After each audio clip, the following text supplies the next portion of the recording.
हे guys what's up, good morning good morning good morning. कैसे हैं आप सब लोग। सबसे पहले तो दोस्तों मैं आप लोगों को देना चाहता हूं बहुत बहुत मुबारकबाद, क्योंकि आप लोगों ने अपना सीए फाउंडेशन का एग्जाम क्लियर कर लिया है और अब आप लोग अपनी सीए इंटरमीडिएट की क्लासेस स्टार्ट करने जा रहे हो। तो सबसे पहले मेरी तरफ से आप सभी लोगों को बहुत बहुत शुभकामनाएं और आपका ये आगे का सफर बहुत ही सफलतापूर्वक निकले और आप लोग बहुत ही जल्दी अपना इंटरमीडिएट पास करें, बहुत जल्दी अपना सीए फाइनल पास करें, जैसे कि आप लोगों ने अपना फाउंडेशन का एग्जाम क्लियर कर लिया है। दोस्तों इसी उम्मीद के साथ हम लोग अपनी आज की बात को स्टार्ट करते हैं। आज हमारा अकाउंटिंग का फर्स्ट डे है और फर्स्ट डे पर मैं आपको सब्जेक्ट के बारे में भी बातें करूंगा, पेपर के बारे में भी बात करूंगा और मैं आप लोगों के साथ में अपना पहला चैप्टर जो है वो भी स्टार्ट करूंगा। मैं आज आप लोगों के साथ में बहुत सारी बातें करने वाला हूं इस एग्जाम के बारे में, प्रिपरेशन के बारे में, कितने घंटे हमें पढ़ने की ज़रूरत है, हमें इस सब्जेक्ट को किस तरीके से अप्रोच करने की ज़रूरत है, ये सारी की सारी चीज़ें मैं आपके साथ में डिस्कस करूंगा। सबसे पहले दोस्तों, सबसे पहला पॉइंट यहां पर आता है कि सर पहले तो आप अपना इंट्रोडक्शन जो है वो आप दे दीजिए। तो दोस्तों मैं आपको बता दूं, मेरा नाम है सीए रवि सौंखिया और मैं पिछले 22 ईयर्स से सीए इंटर और सीए फाइनल को अपनी क्लासेस प्रोवाइड कर रहा हूं।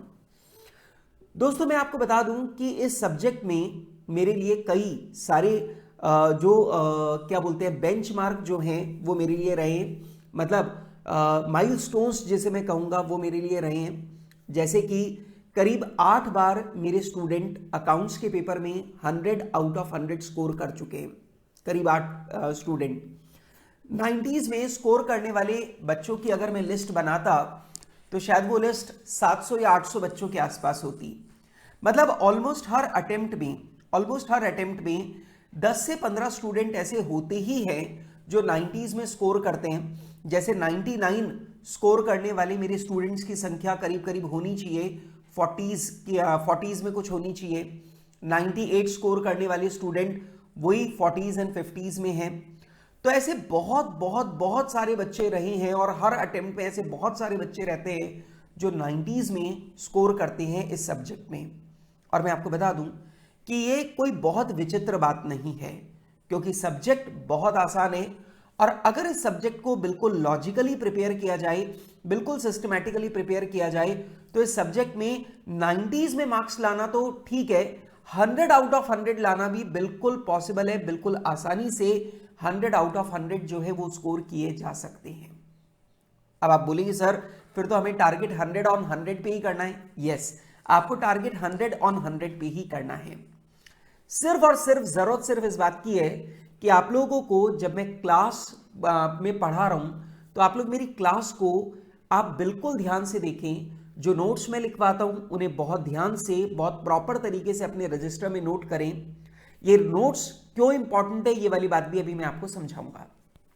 और जब क्लास कंप्लीट हो जाए तो क्लास कंप्लीट होने के बाद में आप लोग जो क्लास के अंदर आपने पढ़ा है वो सारी चीजें, सारी नोट्स आप रिवाइज करो और जो क्वेश्चन मैंने क्लास में करवाए हैं आप उन क्वेश्चंस को बिल्कुल बिना सॉल्यूशन देखे अपने दिमाग से, अपने तरीके से, अपने लॉजिक से उन सवालों को दोबारा से सॉल्व करें। मतलब मैंने जो क्लास में आपको नोट्स लिखवाए उन्हें याद करना है, रिवाइज करना है और उसके बाद में जो क्वेश्चन मैंने क्लास में करवाए उन सवालों को आपको दोबारा से सॉल्व करके देखना है। ठीक है, ये आप लोगों का मेन काम रहेगा। इसमें एक और चीज, अगर मैंने कोई क्वेश्चन आपको होमवर्क दिया है, मतलब क्लास में करवाने के अलावा अगर मैंने क्वेश्चन आपको होमवर्क दिया है तो वो होमवर्क वाला क्वेश्चन तो आपको 100%, मतलब बहुत बहुत बहुत ज्यादा जरूरी तरीके से आपको वो सवाल तो करना ही करना है। क्यों? क्योंकि बेटा जो सवाल मैंने क्लास में करवाया वो सवाल दोबारा करने से आपका लॉजिक स्ट्रांग होगा, लेकिन आपको ये पता नहीं चलेगा कि अगर यही सवाल आप लोगों के सामने दोबारा आता है तो आप लोग इस सवाल को खुद से सॉल्व कर पाओगे या नहीं कर पाओगे, ये आपको पता नहीं चलेगा।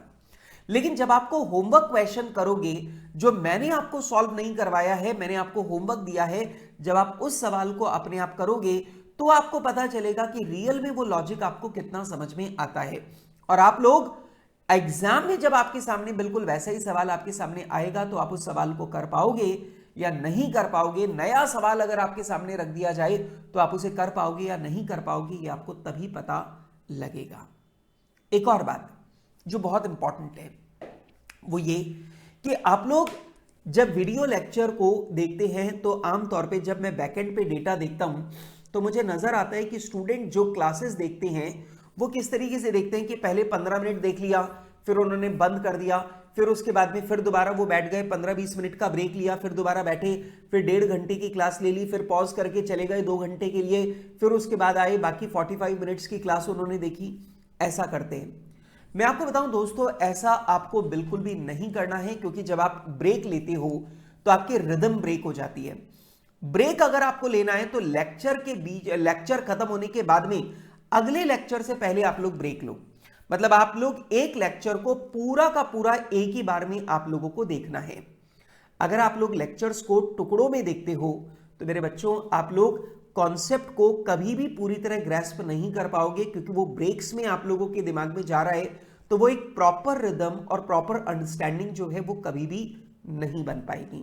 इसलिए मेरी रिक्वेस्ट है, आज राइट ऑन डे 1 में आप लोगों को बता रहा हूं कि अगर आप लेक्चर देखते हो तो आप पूरा का पूरा 2 घंटे का, 2.5 घंटे का जो भी हमारा लेक्चर है उसको एक ही बार में पूरा देखना। आप लोग ब्रेक्स ले लेकर मत देखना, ठीक है। अच्छा, एक बात मैं आप लोगों को और बता रहा था, मैं आप लोगों को बता रहा था नोट्स की इंपॉर्टेंस के बारे में। दोस्तों मेरी क्लास में मैं बहुत डिटेल में नोट्स लिखवाता हूं। मतलब आपको सवालों को सॉल्व करते टाइम जितनी प्रॉब्लम सवालों के अंदर डाली जा सकती है, मैं उन सारी चीजों को पहले ही डिस्कस करता हूं और मैं वो सारी बातें और उनका ट्रीटमेंट, उनका लॉजिक सब आपको नोट्स में लिखवाता हूं। इसका मतलब सवालों में आपको ऐसा कोई पॉइंट नहीं मिलेगा जिसके बारे में हमने नोट्स में डिस्कशन नहीं कर रखा हो। इसका मतलब अगर कोई भी जना नोट्स को बहुत अच्छे से प्रिपेयर करे, नोट्स को बहुत ढंग से पढ़ ले, तो उसके बाद में सवालों को सॉल्व करने में उसे बिल्कुल भी दिक्कत नहीं आ सकती। अब ये नोट्स इंपॉर्टेंट और ज्यादा क्यों हो जाते हैं?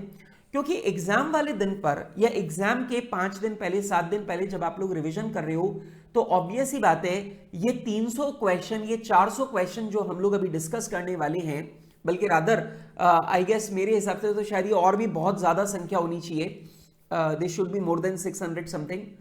तो ये जो सवाल हम लोग क्लास में करने वाले हैं, ये जो सवाल आप लोगों ने घर पर प्रैक्टिस किए हैं, इन सवालों को दोबारा से सॉल्व करना बिल्कुल भी पॉसिबल नहीं होता एग्जाम से 5 दिन 7 दिन पहले या एग्जाम से 1 दिन पहले जब अपने को रिवीजन करना होता है। इट इज कंप्लीटली इम्पॉसिबल कि आप लोग उसे रिवाइज कर पाओ। तब आपके लिए संजीवनी बूटी का काम करेंगे ये नोट्स। आपको करना क्या है? आपको मैंने अभी भी बताया कि सवालों में ऐसी कोई भी पॉइंट नहीं होगा जो मैंने नोट्स में आप लोगों को डिस्कस ना कर रखा हो। अब सवाल तो सॉल्व नहीं कर सकते, लेकिन हम एक दिन में अपने पूरे के पूरे नोट्स को रिवाइज कर सकते हैं। और मेरे बच्चों, अगर आपने प्रॉपर नोट्स बनाए हैं, प्रॉपर रजिस्टर अगर आपने मेंटेन कर रखे हैं, तो आपको एग्जाम से एक दिन पहले सिर्फ नोट्स को रिवाइज करना है और आपका पूरा का पूरा course with in a few hours आप लोग रिवाइज कर पाओगे। मतलब एग्जाम से एक दिन पहले अगर आप चाहो तो अपना कोर्स 2 बार रिवाइज करके जा सकते हो, अगर आपके पास नोट्स प्रॉपर तरीके से मेंटेन्ड है। ठीक है, तो भैया अपने को नोट्स पर बहुत ज्यादा फोकस करना है। ये तो अपने लिए संजीवनी बूटी है। अगर आपको नोट्स याद है तो आप एग्जाम में फेल हो ही नहीं सकते। मतलब आप सीए एग्जाम पास करोगे ही करोगे अगर आपको नोट्स याद हैं। Always focus on notes. और एक और बात, ये वाली बात सिर्फ अकाउंट्स के लिए ही नहीं बता रहा हूं, ये वाली बात हर सब्जेक्ट के लिए है। जिस बच्चे को नोट्स याद होंगे वो सवाल में उसकी एप्लीकेशन ही तो है, वो बहुत आसानी से उस काम को कर लेगा। ठीक है, चलो, तो ये सारी बातें तो मैंने आपको बताई क्लासेस के बारे में। एक और बात जो बच्चे आमतौर पे मुझसे पूछते रहते हैं, सर इस पूरे सब्जेक्ट में हमें कितने लेक्चर्स लगेंगे और लेक्चर की जो ड्यूरेशन है वो क्या होने वाली है। तो मैं आपको बता दूं कि हमें इस पूरे कोर्स में कम से कम 80 और ज्यादा से ज्यादा 85 क्लासेस लगनी है। मतलब 80 से 85 क्लासेस मुझे लगेंगी इस पूरे सिलेबस को कंप्लीट करने में। ठीक है, नंबर 2, जो क्लासेस हैं वो 2 आवर्स से 2.5 आवर्स के बीच में होंगी। मतलब क्लास 2 घंटे से कम नहीं होगी और 2.5 घंटे से ज्यादा नहीं होगी। 2.5 घंटे तक भी मैं तभी जाता हूं जब मेरे हाथ में कोई सवाल होता है और वो सवाल मुझे कंप्लीट करने में टाइम लग रहा है, तो ही हमारी क्लास 2 घंटे से ऊपर जाएगी। अदरवाइज मेरी पूरी कोशिश रहेगी कि हमारी क्लास 2 आवर्स के अंदर अंदर ही, मतलब 2 आवर्स में ही मैं अपनी क्लास को कंप्लीट करूं, ठीक है। लेकिन 2 आवर्स से 2.5 आवर्स के बीच में हमारी क्लासेस होंगी, आप इसके लिए मेंटली प्रिपेयर्ड रहें। अच्छा, इसके बाद में मैंने आपको बता ही दिया कि जो हमारी नंबर ऑफ क्लासेस हैं वो 80 से 85 के बीच में रहेंगी, मिनिमम 80 मैक्सिमम 85 क्लासेस, ठीक है। इसके अलावा मैं आपको बता दूं, मेरी क्लास में सबसे अच्छी बात आप लोगों के लिए ये रहेगी कि मैं अपनी क्लास में सारे क्वेश्चन खुद ही सॉल्व करवाता हूं। मतलब हमारी बुक के 90% क्वेश्चन मैं क्लास में खुद ही सॉल्व करवाऊंगा। सिर्फ 10% क्वेश्चन जो वाकई में क्लास में डिस्कस करने लायक नहीं है, मैं सिर्फ उन्हीं सवालों को, बहुत इजी क्वेश्चंस को ही आप लोगों को होमवर्क दूंगा। मेजरली पूरी पढ़ाई मैं खुद करवाऊंगा, मेजरली सारे क्वेश्चन मैं आप लोगों को खुद करवाने वाला हूं, ठीक है। चलो, तो ये तो बातें हुई इसके बारे में। अब बात करते हैं कि सर हमारा अकाउंट्स का पेपर कैसा आता है। इवन दो आज पहला दिन है, आज मैं कितनी भी बातें आपको पेपर के बारे में बताऊं कोई खास मायना नहीं रखती। क्यों नहीं रखती? क्योंकि ये जो पेपर है इसके बारे में आज मैं आपको जो बातें समझा रहा हूं वो आपको समझ में कितनी आएंगी मैं कह नहीं सकता, क्योंकि आप लोगों ने अभी तक सब्जेक्ट पढ़ा ही नहीं है, आपने टॉपिक्स ही नहीं पढ़े, आपको सिलेबस ही नहीं पता, ठीक है। तो ऑब्वियस सी बात है इस डिस्कशन का कोई बहुत महत्व नहीं है, पर फिर भी आज पहला दिन है, एक बार पेपर के बारे में तो डिस्कस करते हैं कि यार पेपर कैसा आता है, कितने सवाल आते हैं, क्या पैटर्न होता है, उसको हम लोग एक बार डिस्कस करते हैं। चलो, तो बेटा मैंने आप लोगों के लिए निकाल रखा है दिसंबर 2021 का पेपर, और दिसंबर 2021 का जो पेपर है मैं इसके साथ में आप लोगों के साथ में एग्जामिनेशन पैटर्न को डिस्कस करूंगा, ठीक है। चलो देखिए बेटा, यहां पर आपको सबसे पहली बात बताऊं कि हमारा जो पेपर है इसमें टोटल 6 क्वेश्चंस आते हैं। कितने क्वेश्चंस आते हैं? 6 क्वेश्चंस। और मजेदार बात यह है कि हर एक क्वेश्चन 120 मार्क्स, हर एक क्वेश्चन 20 मार्क्स का होता है। अब आप बोलेंगे सर एक बात बताऊं, अगर 6 क्वेश्चंस आते हैं और हर एक क्वेश्चन अगर 20 मार्क्स का है, दैट मीन्स पेपर 120 मार्क्स का है। बिल्कुल, पेपर पूरा 120 मार्क्स का होता है। अब इसमें आपको एक क्वेश्चन की चॉइस मिलती है, मतलब आपको 120 मार्क्स का पेपर दिया जाएगा, उसमें से आपको 100 मार्क्स का पेपर अपीयर करना है, मतलब आपको यहां पर एक क्वेश्चन की चॉइस मिलती है। लेकिन मजेदार बात यह है कि वो चॉइस आपको सारे क्वेश्चंस में से नहीं मिलती। जो क्वेश्चन नंबर 1 है, और मैं आपको बता दूं ये क्वेश्चन नंबर 1 जो है ये पूरा का पूरा क्वेश्चन ऑलमोस्ट सारे इसके जितने भी पार्ट्स होंगे वो अकाउंटिंग स्टैंडर्ड्स पर आधारित सवालों के होंगे, ठीक है। और बेटा उसके बाद में आपको जो क्वेश्चन नंबर 2 से लेकर क्वेश्चन नंबर 6 तक दिए गए हैं, इनमें मतलब ये जो क्वेश्चन नंबर 1 जो एएस पर आधारित है, ये तो आपका होता है कंपलसरी क्वेश्चन, ये तो आपका कंपलसरी क्वेश्चन है। इसका मतलब ये क्वेश्चन तो आपको करना ही करना है। और ऐसा करके इंस्टीट्यूट आपको ये बताना चाहता है कि भैया अकाउंटिंग स्टैंडर्ड बहुत इंपॉर्टेंट है, आपको अकाउंटिंग स्टैंडर्ड तो अच्छे से प्रिपेयर करना ही करना है, क्योंकि हम इसका कंपलसरी क्वेश्चन देने वाले हैं। बचे 5 सवाल, क्वेश्चन नंबर 2 से लेकर क्वेश्चन नंबर 6 तक ये जो 5 सवाल बचे, इन 5 सवालों में आपको कोई 4 क्वेश्चन करने हैं। इसका मतलब आपको जो क्वेश्चन की चॉइस मिलती है वो 2 to 6 में मिलती है। मतलब क्वेश्चन नंबर 2 से लेकर क्वेश्चन नंबर 6 तक ये जो 5 सवाल हैं, इनमें से आपको कोई 4 सवाल करने हैं। मतलब इसमें आपको एक क्वेश्चन की चॉइस मिलती है, और हर एक क्वेश्चन 20 मार्क्स का होता है, ठीक है। अच्छा, अब यहां पर मैं आपको बताऊं कि जो क्वेश्चन नंबर 1 है, जो क्वेश्चन नंबर 1 है, इस क्वेश्चन नंबर 1 में आपको 5 मार्क्स के 4 क्वेश्चंस दिए जाते हैं। कितने?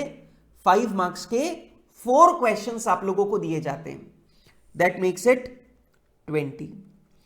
लेकिन बेटा जो क्वेश्चन नंबर 2 से क्वेश्चन नंबर 6 तक है, यहां पर, और मैं आपको बता दूं, यह मुझे बोलना चाहिए क्वेश्चन नंबर 2 से लेकर क्वेश्चन नंबर 5 तक, यहां पर आपको 10-10 मार्क्स के 2 पार्ट्स में क्वेश्चन दिए जाते हैं। इसका मतलब 2 से लेकर 5 तक हर एक सवाल में 2 पार्ट होंगे, ए क्वेश्चन बी क्वेश्चन, ए क्वेश्चन और बी क्वेश्चन, ऐसा करके 2 क्वेश्चन आपके सामने होंगे और ये दोनों ही क्वेश्चन 10-10 मार्क्स के होंगे। मतलब 10 मार्क्स का क्वेश्चन नंबर ए और 10 मार्क्स का क्वेश्चन नंबर बी। ठीक है, अब यहां पर ये कॉम्बिनेशन चेंज भी हो सकता है। कभी कभार इंस्टीट्यूट 2 पार्ट ऐसे भी पूछ लेता है, ए क्वेश्चन को कर देता है 12 मार्क्स का और बी क्वेश्चन को कर देता है 8 मार्क्स का, तो कुल मिलाकर मार्क 20 ही रहेंगे। लेकिन आमतौर पे ये 10-10 मार्क्स के 2 क्वेश्चन आते हैं, लेकिन इंस्टीट्यूट 12 और 8 मार्क्स का कॉम्बिनेशन भी बनाकर दे सकता है।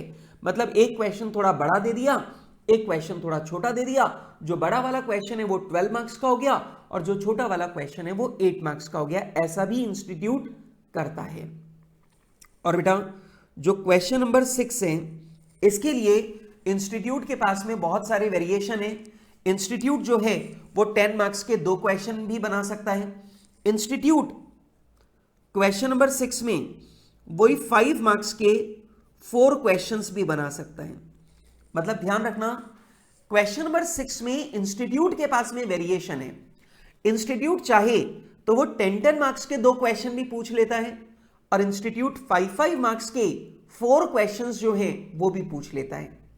तो इस तरीके से पूरा का पूरा पेपर जो है वो डिफाइंड रहता है। 6 क्वेश्चन आएंगे, इसमें से 5 सवाल आप लोगों को करने हैं। बड़ी मजेदार बात बताता हूं, जब अकाउंट्स का पेपर हमारे टाइम पर होता था तो इंस्टीट्यूट ये मानता था कि यार चार्टेड अकाउंटेंट्स का पेपर है, सीए का पेपर है, तो अकाउंट्स के पेपर में चॉइस नहीं आनी चाहिए। तो जब मैंने सीए किया था तब फाउंडेशन, इंटर और फाइनल तीनों में अकाउंट्स के पेपर में कोई चॉइस नहीं आती थी। लेकिन अब हर लेवल पर इंस्टीट्यूट चॉइस देता ही है। अब जैसे यहां पे आपको 6 क्वेश्चन दिए जा रहे हैं और 6 में से करने कितने हैं? 5। हमारे टाइम पर 5 ही आते थे और 5 ही करने पड़ते थे पूरे के पूरे। ठीक है, तो कह सकता हूं कि यार आप लोग लकी हो। ठीक है, चलो देखो यहां पर हमें दे रखा है क्वेश्चन नंबर 1। देखो ये पेपर में देखो क्वेश्चन नंबर 1 कंपलसरी है और बाकी के 5 सवालों में से हमें कोई 4 सवाल सॉल्व करने हैं। अब देखो जो फर्स्ट क्वेश्चन है, ये फर्स्ट क्वेश्चन में आप देखो 5 मार्क्स के 4 क्वेश्चंस आप लोगों को करने हैं। 5 मार्क्स के 4 क्वेश्चंस आप लोगों को करने हैं, दैट मेक्स इट 20। ठीक है, अब देखो ये AS 11 का क्वेश्चन है, ये वाला जो क्वेश्चन है ये भी AS 11 का क्वेश्चन है, फॉरेन एक्सचेंज का। ठीक है,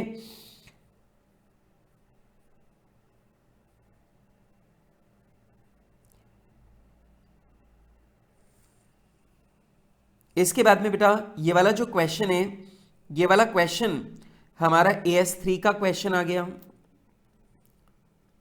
ये वाला जो क्वेश्चन है ये वाला हमारा AS 2 का क्वेश्चन आ गया, इन्वेंट्री वैल्यूएशन का। ठीक है, सॉरी इन्वेस्टमेंट का, AS 13 का।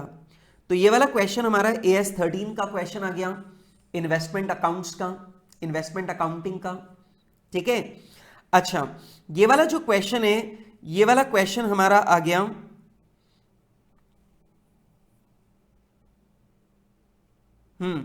तो यहां पर ये आ गया हमारा AS 2 का क्वेश्चन, इन्वेंट्री वैल्यूएशन का क्वेश्चन।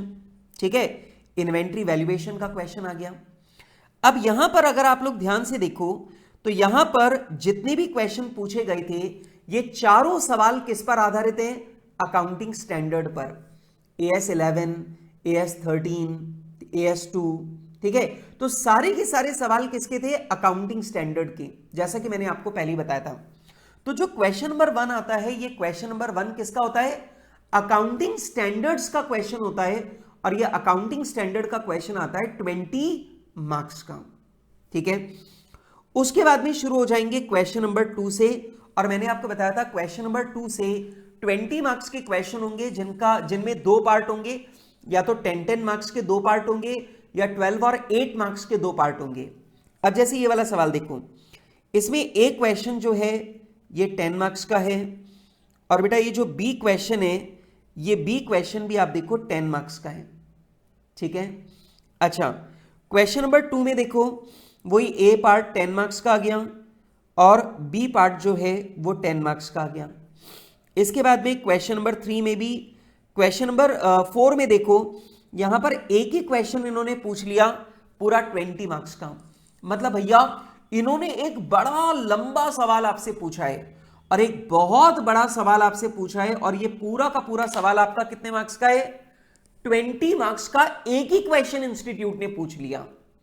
अब जरा सोचो, अगर 20 मार्क्स का एक ही क्वेश्चन इंस्टीट्यूट ने पूछा है तो ऑब्वियस सी बात है ये क्वेश्चन एक बहुत लेंथी क्वेश्चन है। वैसे मैं आपको बता दूं, मैं हमेशा सारे स्टूडेंट्स को एक राय देता हूं। आज पहला दिन है, जब हम आखिरी दिन पर होंगे तब भी मैं आपको ये पेपर अटेम्प्ट करना सिखाऊंगा कि पेपर को अटेम्प्ट कैसे करते हैं। अब यहां पर मैं आपको बताऊं तो मैं आखिरी दिन भी आपको ये वाली बात बताऊंगा कि जो 20 मार्क्स का क्वेश्चन जब भी आपको दिखे, आप ध्यान रखना ये क्वेश्चन आपको सबसे लास्ट में करना है। और अगर इस सवाल को ऑप्शन में छोड़ सकते हो तो पक्का इस सवाल को ऑप्शन में छोड़ दो। क्यों? क्योंकि जब भी तुम्हारे पेपर में कोई 20 मार्क्स का क्वेश्चन दिखे, आप समझ जाओ कि इस सवाल को सॉल्व करने में हमें 1 घंटे से ज्यादा लगेगा, ठीक है। इस सवाल को हल करने में हमें 1 आवर से ज्यादा का टाइम लगेगा। और बेटा अगर आपने एक ही सवाल में 1 आवर से ज्यादा का टाइम लगा दिया और बाय चांस अगर इसमें कहीं पर भी कोई एरर हो गई, कोई गलती हो गई, तो आपका पूरा 1 घंटे का टाइम जो है वो वेस्ट हो जाएगा और आप एग्जामिनेशन हॉल में ही डिप्रेस हो जाओगे। रादर मैं सच बताऊं तो जब आप लोग पेपर कर रहे होते हो और एक ही सवाल में आपको 1 घंटे से ज्यादा का टाइम लग जाता है और बाकी का पूरा पेपर आपको अधूरा पड़ा हुआ दिखता है, तो वैसे भी आपका कॉन्फिडेंस खत्म हो जाता है और आप इस सवाल को भी गलत ही कर लेते हो। इसलिए ध्यान रखना, 20 मार्क्स अगर आपको कहीं पर भी दिख रहा है तो ये एक रेड अलर्ट है। और रेड अलर्ट का मतलब भैया इस सवाल को ये कितना भी टेम्पटिंग दिख रहा हो, ये कितना भी आसान दिख रहा हो, आपको लगता हो कि मैं तो इस सवाल को याद करके आया हूं, तो भी आप इस सवाल को सबसे लास्ट करना, क्योंकि ये एक सवाल आपका पूरा पेपर बिगाड़ देता है। और इसका पर्पज यही होता है, 20 मार्क्स का क्वेश्चन इंस्टीट्यूट का देने का पर्पज यही होता है कि जिस बच्चे ने ये वाला क्वेश्चन अपीयर कर लिया उसका पेपर छूटेगा ही छूटेगा, ठीक है। तो ये वाला क्वेश्चन आपको सबसे लास्ट में लेना होता है। खैर, इसके बाद में फिर बेटा यहां पर आया देखो क्वेश्चन नंबर 5। अब देखो इसका कॉम्बिनेशन क्या है, 12 एंड 8। देखो पहला पार्ट जो है ए पार्ट वो 12 मार्क्स का है और बेटा जो दूसरा पार्ट है वो देखो 8 मार्क्स का है। तो 12 और 8 के कॉम्बिनेशन में पूछ लिया, दैट मेक्स इट 20 मार्क्स, ठीक है। और इसके बाद में आ गया क्वेश्चन नंबर 6। मैंने आपको बताया था क्वेश्चन नंबर 6 इंस्टीट्यूट 10 10 12 8 इस कॉम्बिनेशन में भी पूछ सकता है, लेकिन आम तौर पे ये वाला सवाल वही 5 into 4 आता है, मतलब वही 4 सवाल 5-5 नंबर के करने के लिए आते हैं, ठीक है। अब यहां पर देखो, यहां पर आपको 5 मार्क्स के 4 क्वेश्चंस करने हैं, ठीक है। पर यहां पर आपके पास चॉइस है एनी 4। यहां पर आपके सामने 5 क्वेश्चन है और आपको 5 में से कोई 4 क्वेश्चन यहां पर आपको करके बताने हैं, ठीक है। और ये देख लो बेटा, ये छोटे छोटे 4 सवाल आपके सामने हैं और वो 4 सवाल आप लोगों को सॉल्व करके बताने हैं। आपके पास 5-5 नंबर के 5 सवाल आपके पास हैं और इनमें से कोई 4 सवाल आप लोगों को करके बताने हैं। इसका मतलब अगर पेपर पैटर्न की बात करें तो आपको समझ में आ रहा होगा कि क्वेश्चन नंबर 1 और क्वेश्चन नंबर 6 ये दोनों सवाल जो है ये छोटे छोटे सवालों के पार्ट हैं। और मैं हमेशा स्टूडेंट को बोलता हूं कि सबसे पहला आपको एग्जामिनेशन में क्वेश्चन नंबर 1 और क्वेश्चन नंबर 6 करने चाहिए। क्वेश्चन नंबर 1 और क्वेश्चन नंबर 6 क्योंकि 5-5 नंबर के सवाल हैं, इनमें 5-5 मार्क्स के पार्ट हैं, तो ये छोटे छोटे सवाल होते हैं, इनमें ज्यादा कॉम्प्लिकेशन इन्वॉल्व नहीं होती, छोटे छोटे सवाल होते हैं। और अगर आप पहले हाफ एन आवर में अगर आप ये दोनों क्वेश्चन निपटा देते हैं तो आपका 40 मार्क्स का जो पेपर है वो तो पहले आधा घंटे में ही खत्म हो जाता है, ठीक है। उसके बाद में आप वो सवाल करो जो 10-10 मार्क्स के 2 क्वेश्चन आ रहे हैं या 12 एंड 8 का कॉम्बिनेशन है, आप ये वाले सवाल करो, ठीक है। आप ये वाले सवाल करो, और जो सवाल आपको आता है बहुत जोरदार तरीके से आप सिर्फ उन्हीं सवालों को हाथ लगाओ। आपको पता चलेगा कि पहले 60 मिनट, पहले 1 घंटे में ही आपने 60 मार्क्स का पेपर हल कर लिया है, और पहले 1 घंटे में ही आप पासिंग पर पहुंच गए हो। मतलब फर्स्ट आवर 1 आवर में ही आप पासिंग पर पहुंच जाते हो। फर्स्ट एंड 6 क्वेश्चन बहुत इजी होता है, ठीक है। जो ये क्वेश्चन आपने कर लिया तो 40 मार्क्स आपके श्योर हो गए। अब उसके बाद में आप कोई भी ऐसा सवाल उठाओ जिसके दोनों पार्ट आपको बहुत अच्छे से आते हो, ठीक है, और दोनों पार्ट आपको बहुत अच्छे से आते हैं, इजी सवाल है, वो पिक करो और वो आराम से सॉल्व करो। उसमें आप हाफ एन आवर लो या 45 मिनट्स लो, आप उस सवाल को पूरा सही कर दो और ये 20 मार्क्स बिल्कुल श्योर कर लो। अब यहां पर आपका 60 मार्क्स का पेपर बिल्कुल एक्यूरेट हो चुका है। अभी 1 आवर या 1 आवर 15 मिनट्स का टाइम निकला है और आपके पास पूरे 2 घंटे का टाइम लगभग अब बाकी है, और आपके हाथ में पेपर बचा है सिर्फ 40 मार्क्स का। अब सोचो, सिर्फ 40 नंबर का पेपर आपको करना है और आपके पास 2 आवर्स का टाइम है, आराम से कर सकते हैं। कोई कठिन सवाल है उसमें दिमाग भी लगा सकते हैं, ठीक है। लेकिन फिर वापस से बोलूंगा, याद रखना, जो 20 मार्क्स वाला क्वेश्चन है वो सबसे आखिरी ऑप्शन और सबसे लास्ट क्वेश्चन होना चाहिए। मतलब आप कोशिश करो कि अगर वो चॉइस में छोड़ सकते हो तो उसे हमेशा चॉइस में छोड़ना, क्योंकि 20 नंबर इंस्टीट्यूट जब दिखाता है ना तो देता नहीं है।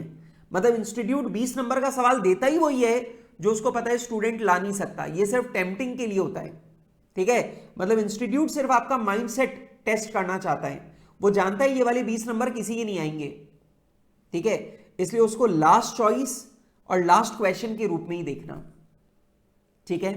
चलो, तो ये सारी की सारी बातें कुछ छोटी छोटी सी बातें थी जो मैंने आप लोगों के साथ में यहां पे डिस्कस की है, लेकिन अब समय आ गया है कि मैं आप लोगों के साथ में असली बात पर आ जाऊं। और असली बात है कि सर आज से हम अपना पहला चैप्टर स्टार्ट करें। और मैं आपको बता दूं कि आज जो सबसे पहला चैप्टर मैं आप लोगों के साथ में स्टार्ट करने जा रहा हूं, उस चैप्टर का नाम है इंश्योरेंस क्लेम्स। इंश्योरेंस क्लेम्स का ये टॉपिक, ये चैप्टर मैं आप लोगों के साथ में स्टार्ट करने जा रहा हूं। और मैं आपको ये वाली बात बता दूं कि ये वाला जो चैप्टर है ये एग्जामिनेशन के पॉइंट ऑफ व्यू से बहुत ज्यादा इंपॉर्टेंट है, क्योंकि बेटा इस चैप्टर में से 10 मार्क्स का क्वेश्चन हर अटेम्प्ट में आता ही आता है। मतलब आप बिल्कुल फिक्स्ड वेटेज मान सकते हो कि इंश्योरेंस क्लेम का ये जो चैप्टर है इससे 10 मार्क्स का वेटेज तो आएगा ही आएगा। 10 मार्क्स का क्वेश्चन तो हर अटेम्प्ट में आता ही आता है, तो ये बिल्कुल श्योर चैप्टर है 10 मार्क्स के वेटेज के लिए, ठीक है। और नंबर 2, इससे भी इंपॉर्टेंट बात बताता हूं, ये चैप्टर वेरी की पावर इंफिनिटी सिंपल है। सर वेरी की पावर इंफिनिटी और लगा रहे हो आप? अरे भैया सीधी सी बात है यार, मैं आपको बताऊं कि भैया अगर मैं इस चैप्टर को वेरी सिंपल कह देता ना तो ये चैप्टर नाराज हो जाता, क्योंकि ये चैप्टर वेरी नहीं, मतलब वेरी सिंपल चैप्टर है। मतलब भैया मैं तो ये बोलता हूं कि ये जो चैप्टर है, अगर इस चैप्टर को मेरे साथ साथ ध्यान से कर लिया तो तुम्हें ये चैप्टर कभी जीवन में रिवाइज भी करने की जरूरत नहीं पड़ेगी, और अगर तुम्हें सीधे एग्जाम में बिठा दिया जाए तो भी तुम पूरे 10 में से 10 मार्क्स स्कोर करके लाओगे। ये इतना जबरदस्त चैप्टर है, ठीक है। चलो तो आइए बेटा मेरे साथ में सबसे पहला आप लोग लिखना शुरू करेंगे, और मेरे साथ में आप लोग लिखना शुरू करेंगे मीनिंग। अब सब बच्चे बिल्कुल ध्यान से मेरी बात को सुनना।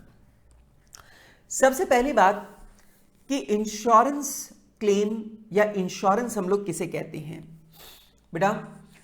इंश्योरेंस का मतलब होता है कि कोई एक व्यक्ति दूसरे व्यक्ति को यह अश्योरेंस देता है कि यार अगर तुझे ये वाला नुकसान हुआ, कोई पर्टिकुलर लॉस, अगर तुझे ये वाला नुकसान हुआ तो मैं तुझे इतना पैसा दूंगा कि तू अपनी पुरानी कंडीशन में लौट आए, तू अपनी पुरानी कंडीशन में लौट आए, मैं तुझे इतना पैसा दूंगा। बस इसी एग्रीमेंट को हम लोग बोलते हैं इंश्योरेंस। इसी एग्रीमेंट को हम लोग बोलते हैं इंश्योरेंस। क्या बोलते हैं हम लोग? इंश्योरेंस। अब यहां पर जो व्यक्ति रिस्क उठाता है उसे बोलते हैं इंश्योरर। मतलब जैसे मान लो मैंने अपनी गाड़ी का इंश्योरेंस करवाया न्यू इंडिया इंश्योरेंस से, तो जो न्यू इंडिया इंश्योरेंस है वो रिस्क ले रही है, वो कहलाएगी इंश्योरर। और बेटा मेरे को इंश्योरेंस मिल रहा है, मेरे को सुरक्षा मिल रही है, मेरी रिस्क किसी और की तरफ जा रही है, मैं कहलाऊंगा इंश्योर्ड। तो इंश्योरेंस करने वाली कंपनी को बोलते हैं इंश्योरर, और आपके मेरे जैसे लोगों को बोलते हैं इंश्योर्ड। क्या बोलते हैं? इंश्योर्ड। लेकिन इसके बदले वो हमसे एक पीरियोडिकल पेमेंट लेती है। तो जो इंश्योरेंस कंपनी है, जो इंश्योरर है, वो हमसे पीरियोडिकल पेमेंट लेता है, और बेटा इस पीरियोडिकल पेमेंट को हम लोग बोलते हैं इंश्योरेंस प्रीमियम। क्या बोलते हैं इसे हम लोग? Insurance premium. तो जो इंश्योरेंस कंपनी है वो इस इंश्योरेंस के बदले हमसे जो पीरियोडिकल पेमेंट लेती है उसे हम लोग बोलते हैं इंश्योरेंस। और अगर मुझे नुकसान हो जाए तो इंश्योरेंस कंपनी मुझे इतना पैसा देगी कि मैं अपनी पुरानी कंडीशन में लौट सकूं। तो बेटा इसे, ये जो अमाउंट मुझे पे किया जाएगा, इसे बोलते हैं इंश्योरेंस क्लेम। क्या बोलते हैं इसे? Insurance claim. इसे क्या बोलते हैं? Insurance claim. मेरी लैंग्वेज को आमतौर पे बच्चे बहुत ध्यान से नहीं सुनते। उन्हें लगता है यार ये तो नॉर्मल सी बात बता रहे हैं, हम जानते हैं इंश्योरेंस क्या है, इंश्योरेंस क्लेम क्या है, सर सब पता है अपने को, आप जबरदस्ती अपना टाइम वेस्ट कर रहे हो। तो मैं आपको बता दूं ऐसा नहीं है, ठीक है। मैं आपको बताऊं, आप मेरी लैंग्वेज को ध्यान से नहीं सुन रहे।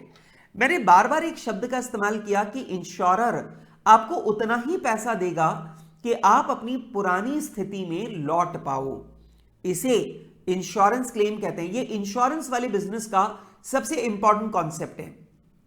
एक बात मुझे बताओ, मेरे पास गुड्स हैं जो मैंने 1 लाख रुपए में खरीदे थे, पर आजकल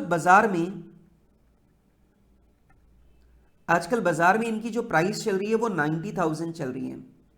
मतलब कभी कभार ऐसा नहीं होता, माल सस्ता भी तो हो जाता है।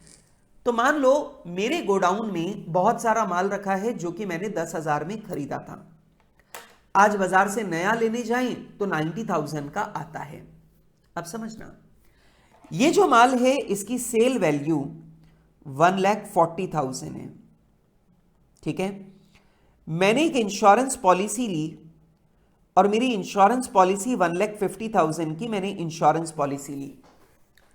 मान लो मेरे गोडाउन में आग लग गई, और मेरे गोडाउन में आग लग गई, ये आग की लपटें उठ रही है बेटा, मेरे गोडाउन में आग लग गई, और बेटा मेरे गोडाउन में आग लगने पर मेरा ये पूरा का पूरा माल जलकर नष्ट हो गया। मेरा ये पूरा का पूरा माल जलकर नष्ट हो गया। अब मैं पहुंचा इंश्योरेंस कंपनी के पास। मैंने इंश्योरेंस कंपनी से पहले बोला कि देखो साहब, मेरा जो माल जलकर नष्ट हुआ है ये मैं 1,40,000 में बेचने वाला था। मतलब मेरे माल की मार्केट वैल्यू कितनी थी? 1,40,000। अब ये माल जल गया, आप मुझे 1,40,000 का क्लेम दे दो। इंश्योरेंस कंपनी बोलती है नहीं, हम तुम्हें सेलिंग प्राइस के बराबर क्लेम नहीं देंगे, हम तुम्हें उतना ही क्लेम देंगे जितना कि पैसा तुम्हें ओरिजिनल कंडीशन में पहुंचाने के लिए चाहिए। मतलब अगर ये आग ना लगी होती तो तुम जिस कंडीशन में होते, हम उस कंडीशन में तुम्हें पहुंचा के देंगे। मैंने बोला ठीक है चलो कोई बात नहीं, तो एक काम करो, ये माल मैंने 10,000 की कॉस्ट में खरीदा था और 10,000 की कॉस्ट का माल जल गया है। एक काम करो, मुझे आप, ये 1 लाख रुपए की कॉस्ट का माल जल गया है, एक काम करो आप मुझे 1 लाख रुपए का क्लेम दे दो। इंश्योरेंस कंपनी बोलेगी नहीं, हम आपको इसका क्लेम भी नहीं देंगे। इंश्योरेंस कंपनी बोलती है आग लगने से पहले आपके पास जो माल पड़ा था हम बाजार से वो माल दिलवा के दे देते हैं। इंश्योरेंस कंपनी क्या बोलती है, अगर आग ना लगती तो तुम्हारे पास माल होता, हम तुम्हें वो माल दोबारा दिलवा देते हैं। और वो माल कितने का आ रहा है? 90,000 का। तो इंश्योरेंस कंपनी आपको 90,000 का क्लेम देगी।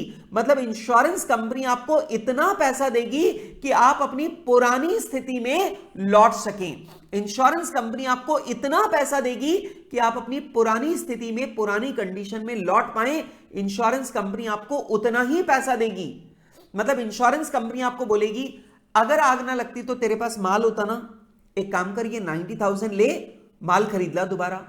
तो इंश्योरेंस कंपनी बोलती है 90,000 लो, माल दोबारा खरीद के ले आओ, तो तुम उसी कंडीशन में पहुंच जाओगे जहां आग लगने से पहले थे। इंश्योरेंस कंपनी उसी का पैसा देती है।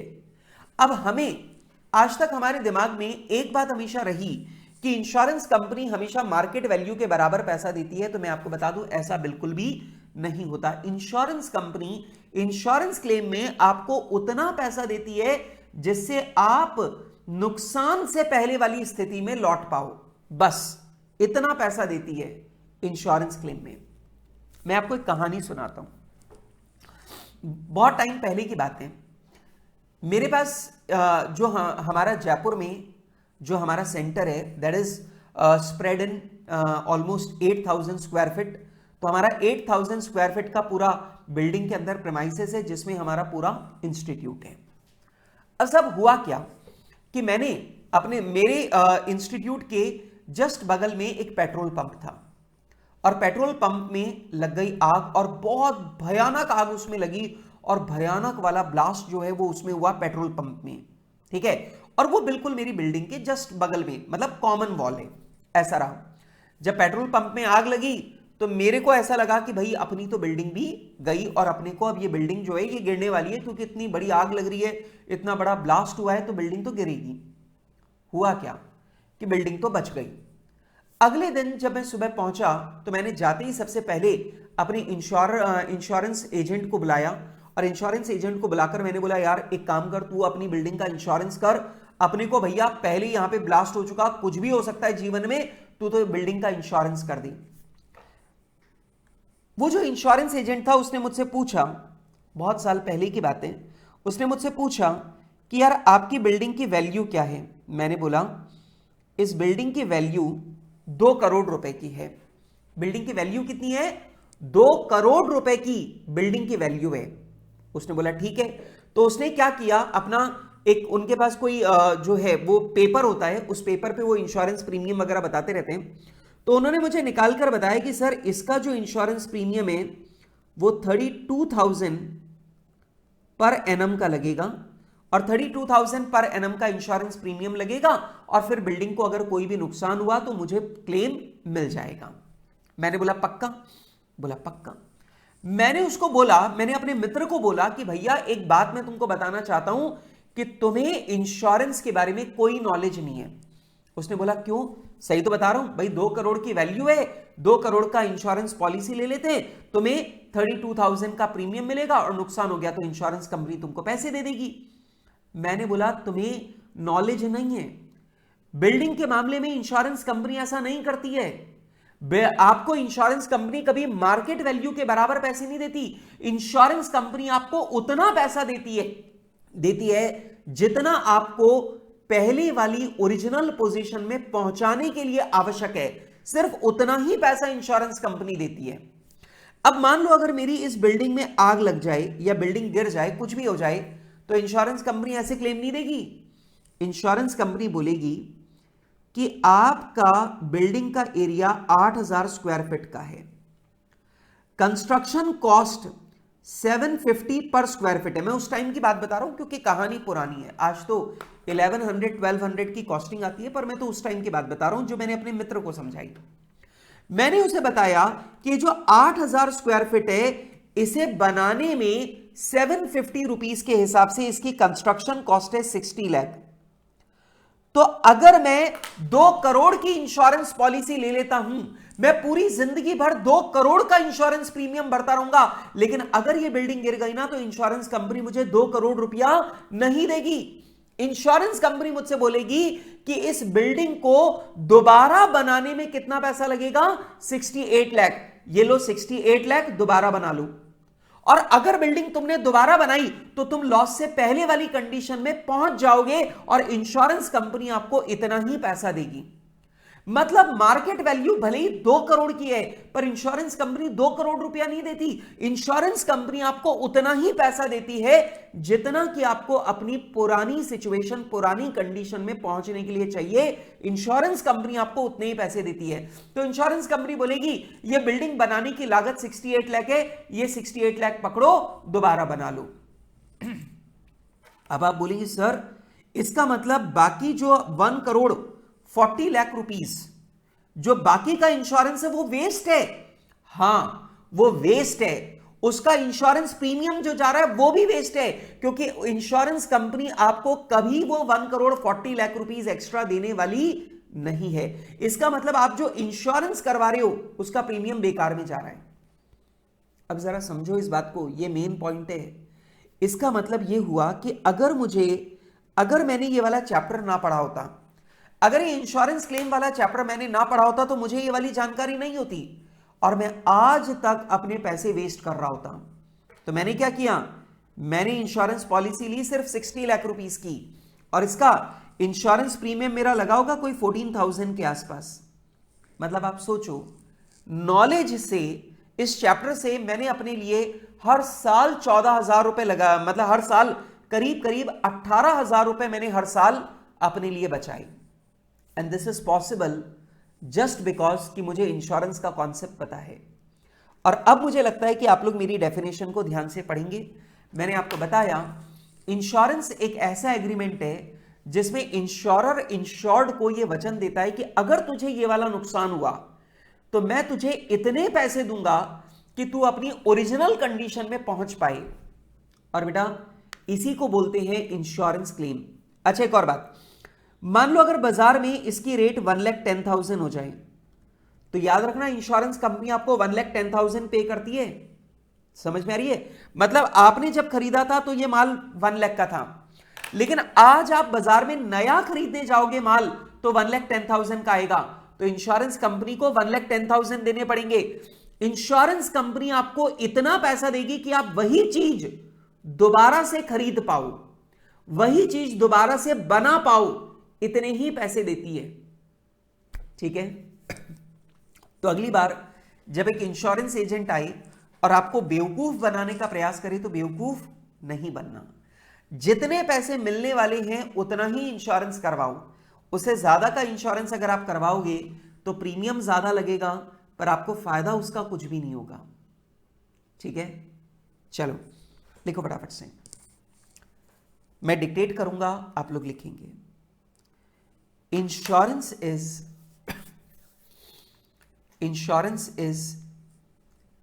an agreement. Insurance is an agreement between two parties where one party agrees to bear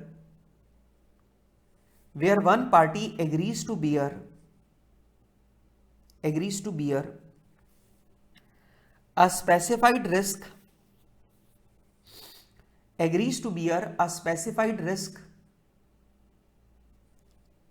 of the other party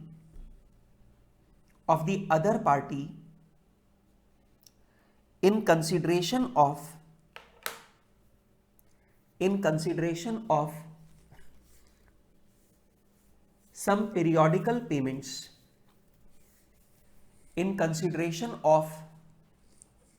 some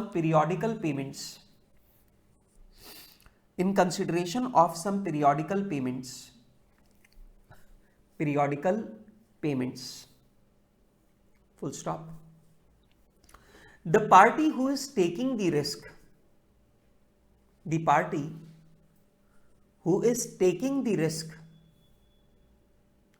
is called insurer,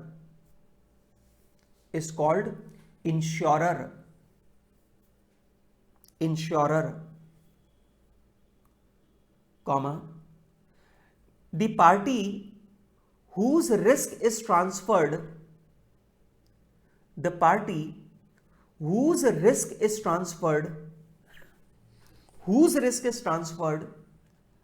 is called insured. whose risk is transferred is called insured. And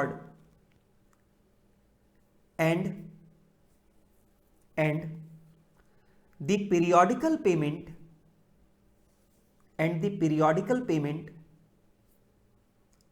is called insurance premium.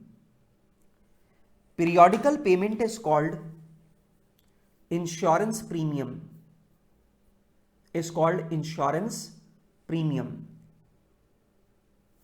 Full stop. When the insured party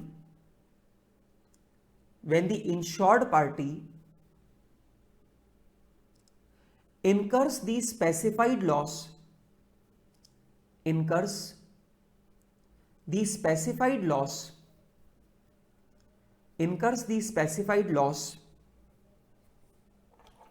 then the insurer will have to pay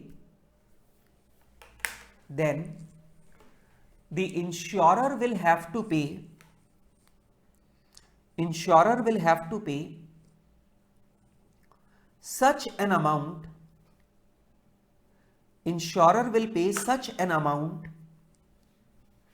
which is required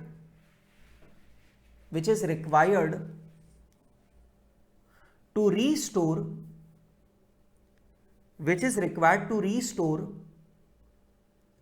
the insured party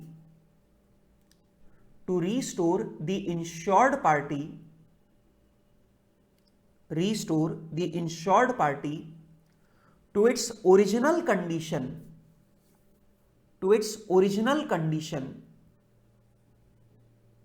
Full stop.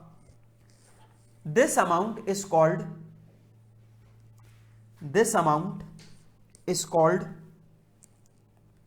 insurance claim.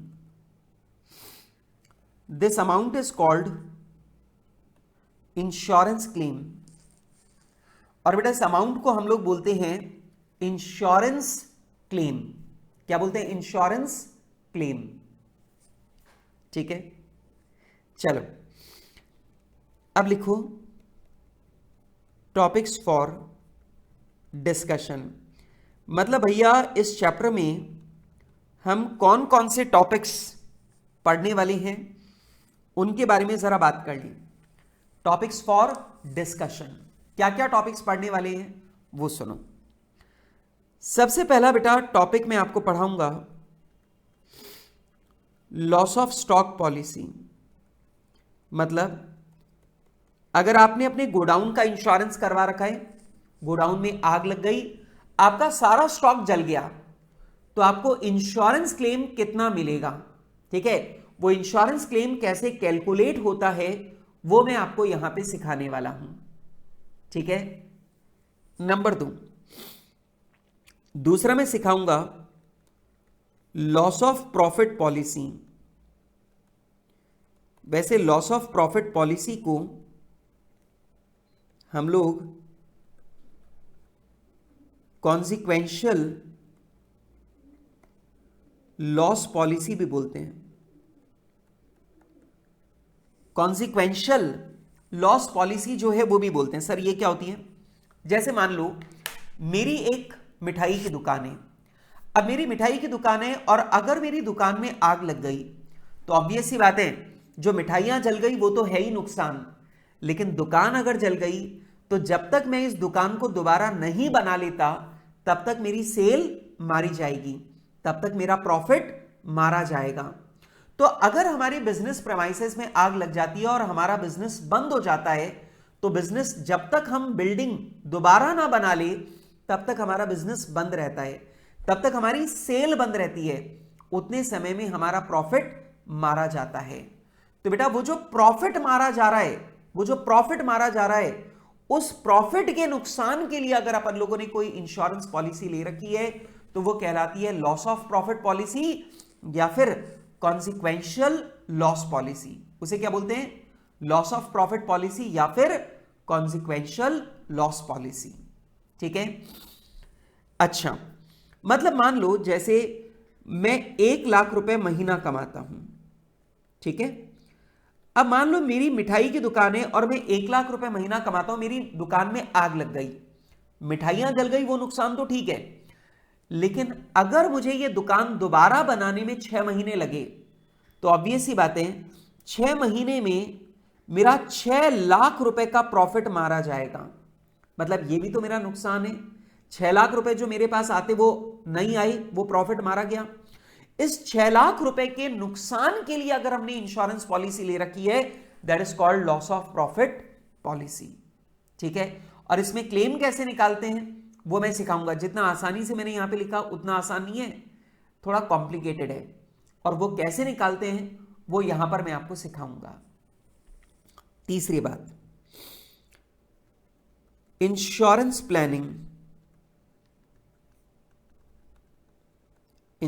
Planning for loss of profit policy. मतलब भाई एक बात बताओ कि आने वाले साल के लिए अगर आपको लॉस ऑफ प्रॉफिट पॉलिसी लेनी है, अगर आपको प्रॉफिट पॉलिसी लेनी है अगले साल के लिए, तो भैया ये पॉलिसी कितने अमाउंट की लूं? 1 लाख की, 2 लाख की, 5 लाख की, 10 लाख की? मुझे ये पॉलिसी कितने अमाउंट की लेनी है, ये तय कैसे करते हैं? ये हम लोग सीखेंगे टॉपिक नंबर 3 में।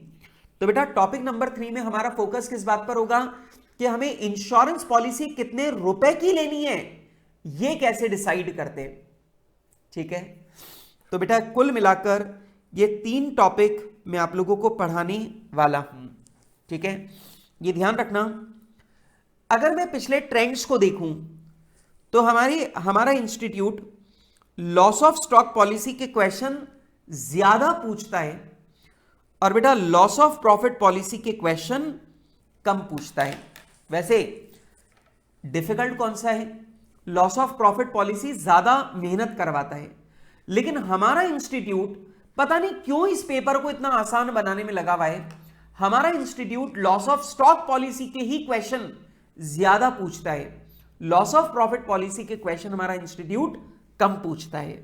अच्छा, जो लॉस ऑफ स्टॉक पॉलिसी है, इसके अंदर तो फिर भी इंस्टीट्यूट वेरिएशन डालता है थोड़े बहुत, ठीक है, थोड़े बहुत वेरिएशन डालता है, लेकिन अगर लॉस ऑफ प्रॉफिट पॉलिसी का क्वेश्चन आया तो वो बिल्कुल सेट क्वेश्चन आता है, बिल्कुल डिट्टो, एक ही सवाल बार बार इंस्टीट्यूट पूछा करता है। मतलब एक ही क्वेश्चन है जो बार बार इंस्टीट्यूट पूछता रहता है। मतलब सोचो ना यार, लॉस ऑफ स्टॉक पॉलिसी बहुत इजी है, पर इसमें थोड़ा वेरिएशन डालता रहता है इंस्टीट्यूट, छोटे मोटे पॉइंट बदलता रहता है, 2 सवालों को मिलाकर एक कर देगा, थोड़ा सा एक पॉइंट बदल देगा, ऐसा करता रहता है। लॉस ऑफ प्रॉफिट पॉलिसी के सवाल पूछता कम है, लेकिन जब भी पूछता है स्टैंडर्ड एक ही क्वेश्चन पूछता है। मतलब यार अगर वो क्वेश्चन ढंग से प्रिपेयर करके जाए और हमारी किस्मत तेज हो और वही सवाल एग्जाम में डिट्टो मिल जाए, तो भैया ये तो मुफ्त के नंबर हो जाएंगे।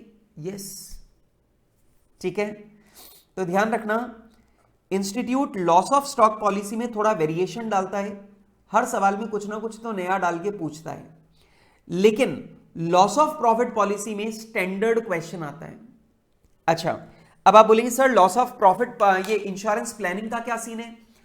इंस्टीट्यूट ने बीच में 2015-16 के टाइम पर इंस्टीट्यूट ने इस टॉपिक के ऊपर फोकस किया था, और लगातार इंस्टीट्यूट ने इस टॉपिक पर 3 क्वेश्चन पूछ लिए थे, 3-4 क्वेश्चन पूछ लिए थे लगातार। तो इंस्टीट्यूट ने अचानक अपना फोकस इंश्योरेंस प्लानिंग के ऊपर लाया था, लेकिन फिर उसके बाद में इंस्टीट्यूट दोबारा लॉस ऑफ स्टॉक पॉलिसी पर चला गया। इंस्टीट्यूट को समझ में आया कि भैया ये वाला टॉपिक बच्चों के पार नहीं पड़ता, बच्चों को मुश्किल लगता है, इसलिए इंस्टीट्यूट वापस लॉस ऑफ स्टॉक पॉलिसी पे चला गया, और फिर लॉस ऑफ स्टॉक पॉलिसी के ही ज्यादा क्वेश्चन पूछे गए हैं। ठीक है, मतलब ये टॉपिक भी इंस्टीट्यूट ने फोकस किया था, और मेरे को ऐसा लगता है कि अब इस टॉपिक के ऊपर क्वेश्चन आए हुए काफी टाइम हो गया है, तो मुझे लगता है आप लोगों के अटेम्प्ट में तो आपको इंश्योरेंस प्लानिंग का क्वेश्चन ही देखने को मिलेगा। ठीक है, पर ये भी बहुत इजी होता है, बहुत इजी है। ठीक है, तो आप लोग ये सारी चीजें, ये सारे टॉपिक बहुत आराम से कर पाएंगे। खैर चलो, अब इधर उधर की बातें तो कर ली अपन ने, अब आते हैं टॉपिक नंबर 1 पे। Loss of stock policy, loss of stock policy. अब लॉस ऑफ स्टॉक पॉलिसी में जो इंश्योरेंस क्लेम अपने को कैलकुलेट करना है, ये बेसिकली 3 स्टेप का काम है। अब आप लोग बोलेंगे सर 3 स्टेप, यस, ये बात आपको याद रखनी है। देखो बेटा, 3 स्टेप क्या हैं। सबसे पहली स्टेप है, आप ये पता लगाओ कि जब आग लगी तो गोडाउन के अंदर स्टॉक कितना रखा हुआ था। अभी मैंने लॉस ऑफ स्टॉक पॉलिसी के बारे में आपको बताया था। लॉस ऑफ स्टॉक पॉलिसी कहां पर काम में आती है कि जहां हमने अपने गोडाउन का इंश्योरेंस करवा रखा है, गोडाउन में आग लग गई, माल जल गया, और माल जल गया, अब हम उसका इंश्योरेंस क्लेम कैलकुलेट कर रहे हैं। मतलब अपन ये फाइंड आउट कर रहे हैं कि अगर हमारे गोडाउन में आग लग गई और हमारा माल जल के नष्ट हो गया तो इंश्योरेंस क्लेम कितने रुपए का मिलेगा, ये कैसे कैलकुलेट किया जाता है, ये हम लोग यहां पर सीख रहे हैं। और मैं ये बता रहा हूं कि यहां पर 3 स्टेप आपको लगानी होती है। सबसे पहली स्टेप होती है ये पता लगाओ कि यार जब आग लगी तो गोदाम के अंदर माल रखा हुआ कितना था। जैसे मान लो मैंने पता लगा लिया कि जब आग लगी तो गोडाउन के अंदर माल रखा हुआ था 1 लाख रुपए का, ये मैंने पता लगा लिया। अब नंबर 2 मुझे पता लगाना पड़ेगा कि भैया ये जो 1 लाख रुपए का माल रखा था ये पूरा जल गया या इसमें से थोड़ा बहुत जलाए। अब हमें सवाल बताएगा कि 10,000 का माल बच गया, तो ऑब्वियस ही बात है अगर गोडाउन के अंदर 1 लाख रुपीस का माल रखा है और 10,000 का माल हमने बचा लिया, इसका मतलब आग लगने की वजह से हमारा 90,000 का नुकसान हुआ है। तो दूसरा कदम हो गया ये कैलकुलेट करना कि हमारा नुकसान कितने रुपए का हुआ है। और तीसरा, आप देखो कि आपने पॉलिसी कितने की ले रखी है और उस हिसाब से आपको क्लेम कितना मिलेगा। मान लो मैंने पॉलिसी ले रखी है 80,000 की। अब देखो नुकसान मेरा हुआ 90,000 का, लेकिन पॉलिसी मैंने ले रखी है 80,000 की, तो ऑब्वियस ही बात है मुझे क्लेम कितना मिलेगा 80,000 का। इवन दो इस बात को कंक्लूसिव मत समझना, इसमें भी कुछ वेरिएशन है जो बाद में आगे जब मैं अभी डिटेल में डिस्कस करूंगा तब मैं समझाऊंगा। 3 कदम क्या है। पहला कदम ये पता लगाओ कि जिस दिन आग लगी उस दिन गोडाउन के अंदर कितना माल रखा है, पहले तो ये पता लगाओ। नंबर 2, उसमें से कितने रुपए का माल जल गया वो पता लगाओ, मतलब नुकसान कितने का हुआ ये पता लगाओ। फिर नुकसान और अपनी इंश्योरेंस पॉलिसी की तुलना करो और डिसाइड करो कि तुम्हें क्लेम कितना मिलेगा। अब जैसे नुकसान 90,000 का हुआ लेकिन पॉलिसी तुम्हारी सिर्फ 80,000 की है, तो ऑब्वियस सी बात है क्लेम भी कितना मिलेगा, सिर्फ 80,000 का। तो ऐसा करके आप इंश्योरेंस क्लेम का अमाउंट निकालोगे। तो कुल मिलाकर बस ये 3 कदम है, ठीक है। अब ये 3 कदम जो हैं ये बहुत इजी से हैं, यही 3 कदम अपने को हर सवाल में लगाने होंगे और इन्हीं तीनों कदमों में हमें कुछ ना कुछ कॉम्प्लिकेशंस भी फेस करनी पड़ेंगी, ठीक है। अब वो कॉम्प्लिकेशन क्या क्या होती हैं, उन्हें कैसे टैकल करते हैं, उनके टैकल करने के पीछे लॉजिक क्या है, वो सारी बात मैं आपके साथ में यहां पे डिस्कस करूंगा, ठीक है। अब एक बात ध्यान रखना, अगर तुम्हें अकाउंट्स के पेपर को, अकाउंट्स के सब्जेक्ट को बहुत जोरदार तरीके से सीखना है तो बस याद रखो कि जो नोट्स मैं लिखवाता हूं ये नोट्स तुम्हारे दिमाग में एकदम सेट होने चाहिए। नोट्स अगर दिमाग में सेट है तो फिर सवाल करते टाइम आपको कोई दिक्कत ही नहीं आएगी, क्योंकि सवालों में हम इन्हीं सारी बातों को अप्लाई करेंगे, ठीक है। अब जल्दी से मुझे बताओ कि अगर तुम्हारे गोडाउन में आग लग गई, तो जल्दी से मुझे बताओ कि अगर गोडाउन में आग लग गई है तो तुम क्लेम निकालने के लिए 3 स्टेप क्या क्या लगाने वाले हो। सर 3 स्टेप सिंपल लगाएंगे। सबसे पहले यह पता लगाएंगे कि जिस दिन हमारे गोडाउन में आग लगी उस दिन हमारे गोडाउन के अंदर कितने रुपए का माल रखा था। सर 1 लाख रुपए का माल रखा था। नंबर 2, अपन यह पता लगाएंगे कि जितना माल हमने बचा लिया उसे हटा दो, माल जला कितने का। सर नुकसान कितने रुपए का हुआ है यह पता लगाओ। तो मैंने बोला भैया अपना 10,000 का माल जो है वो आग लगने के बावजूद हमने बचा लिया, तो 1 लाख रुपए का माल गोडाउन के अंदर था और 10,000 रुपए का माल अगर हमने साल्वेज कर लिया, बचा लिया, तो हमारा नुकसान कितना हुआ है 90,000 का। सर दूसरे कदम में नुकसान भी पता लग गया, 90,000 का माल जल के नष्ट हुआ है। अब तीसरा कदम, अपनी इंश्योरेंस पॉलिसी से तुलना करो। तुम्हारी इंश्योरेंस पॉलिसी कितनी है सर 80,000 की, नुकसान 90,000 का हुआ है, लेकिन तुमने इंश्योरेंस पॉलिसी ले रखी है 80,000 की, तो तुम्हें इंश्योरेंस क्लेम कितना मिलेगा 80,000 का। बस सवाल खत्म। सर मतलब 3 स्टेप? यस, सिर्फ 3 स्टेप, ठीक है। पर जितनी आसान दिख रही है उतनी आसान नहीं है, कॉम्प्लिकेशन इसमें भी है, पर उनको अपन सॉल्व करेंगे और रीड करेंगे। चलो आइए जी बेटा, सबसे पहला फटाफट से मेरे साथ में आप लोग लिखना शुरू करेंगे। लॉस ऑफ स्टॉक पॉलिसी लिखो। When we have taken insurance policy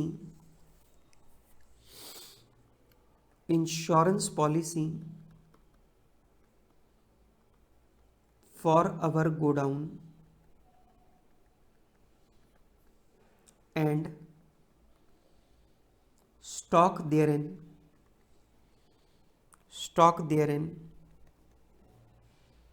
and there is a fire destroying goods in godown,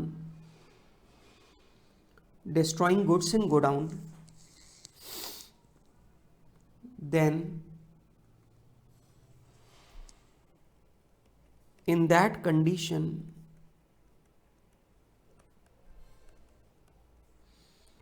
insurance claim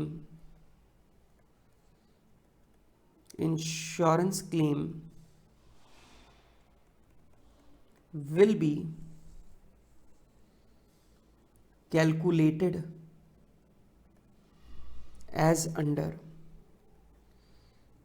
तो बेटा जो हमारा इंश्योरेंस क्लेम है वो इंश्योरेंस क्लेम हम लोग इस तरीके से कैलकुलेट करेंगे। आपने किसी गोडाउन और उसके स्टॉक का इंश्योरेंस करवा रखा है, गोडाउन में आग लग गई, स्टॉक डिस्ट्रॉय हो गया, तो आपका इंश्योरेंस क्लेम इस तरीके से कैलकुलेट होगा। अब ध्यान से समझो।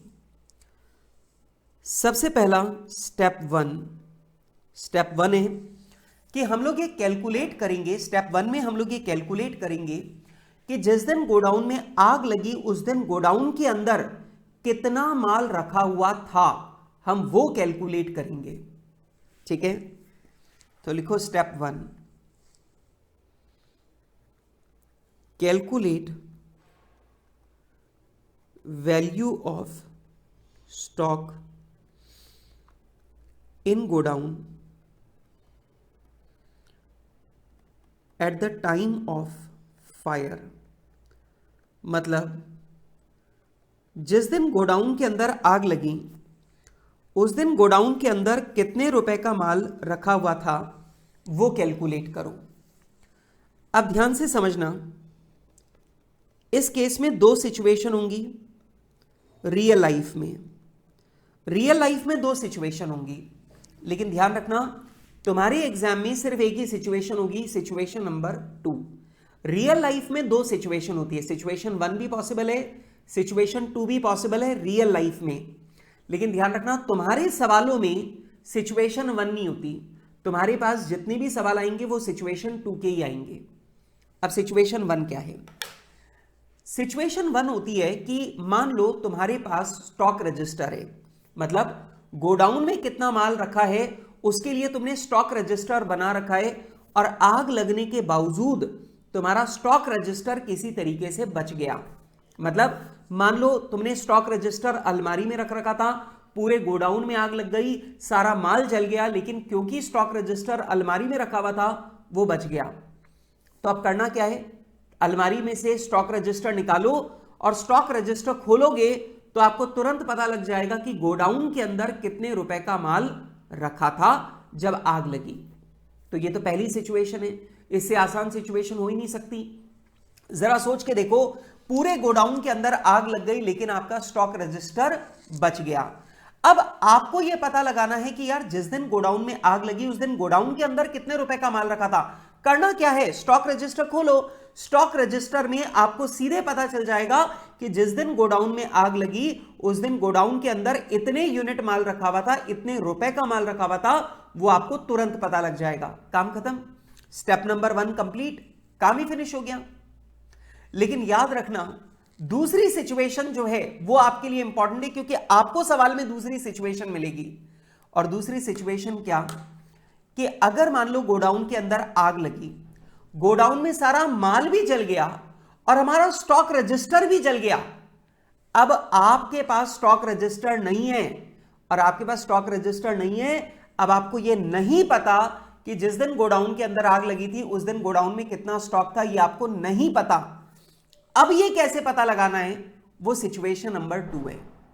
ठीक है, और ध्यान रखना हमारे एग्जाम में जितने भी सवाल आएंगे उनमें रजिस्टर भी जलेगा, मतलब हमारे पास कोई रजिस्टर नहीं होने वाला है। ठीक है, हमारे सारे सवाल सिचुएशन नंबर 2 के ही होंगे। सिचुएशन नंबर 1 सिर्फ रियल लाइफ में पॉसिबल है, सवालों में नहीं। ठीक है, लिखो बेटा situation number 1, when, situation number 1 लिखो, when stock register is available, when stock register is available। पहली सिचुएशन है कि अगर आपके पास स्टॉक रजिस्टर अवेलेबल है। ठीक है, लिखो इफ, लिखिए बेटा if stock register, if stock register is not destroyed by fire, is not destroyed by fire, then we can take,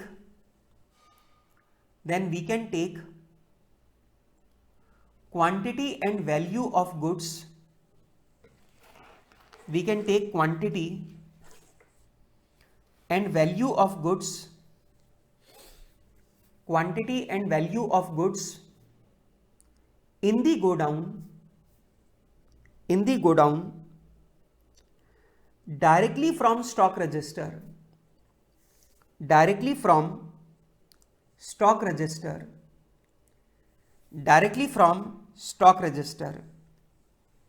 ठीक है, situation 2, when stock register is not available,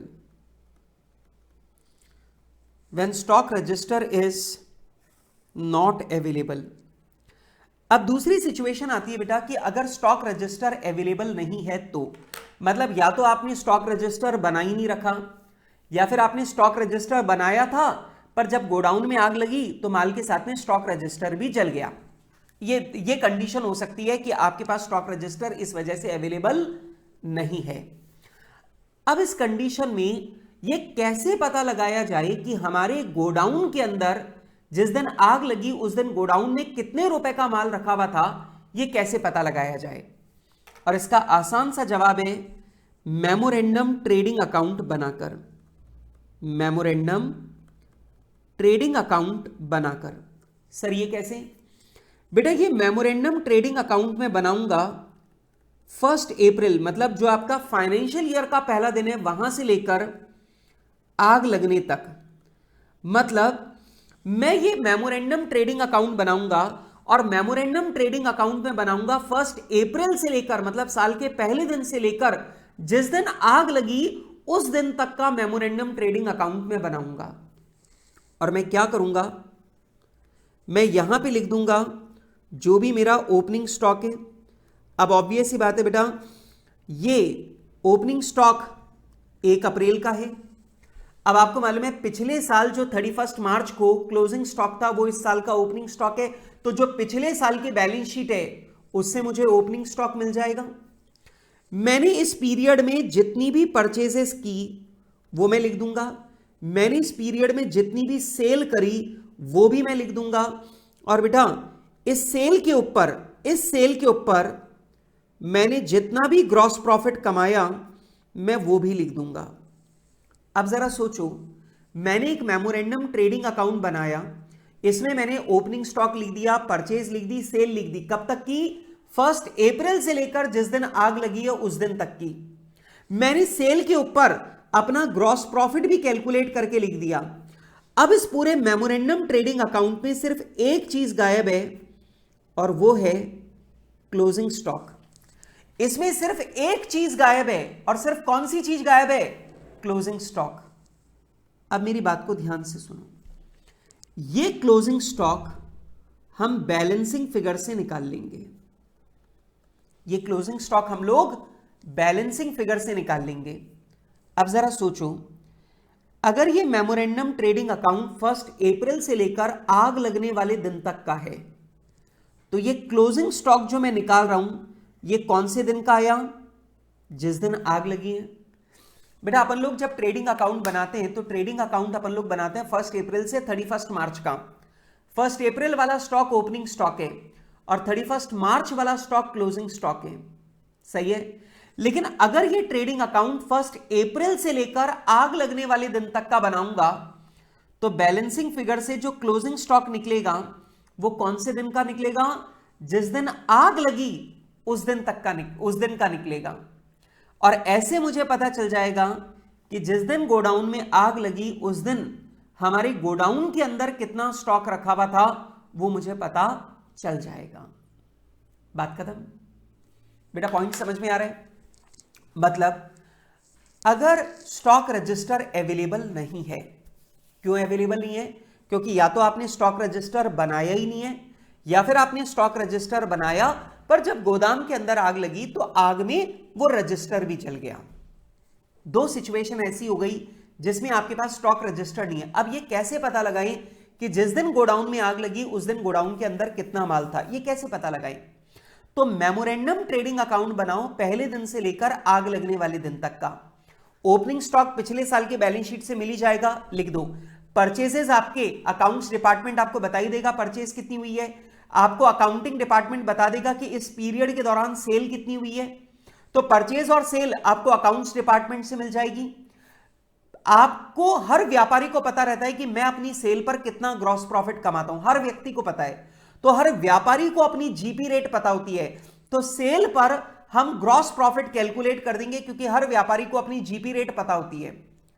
और ऐसा करने पर बैलेंसिंग फिगर से हमें क्लोजिंग स्टॉक मिल जाएगा। मतलब हमें पता चल जाएगा कि इतने रुपए का माल आग लगने वाले दिन पर हमारे गोडाउन के अंदर था। बात खत्म। दूसरा तरीका यह हो गया, ठीक है। लिखो, फटाफट से लिखो, ये कॉपी मत करना, भी इसे प्रॉपर्ली बनाऊंगा मैं। When stock register is not available में आप लिखो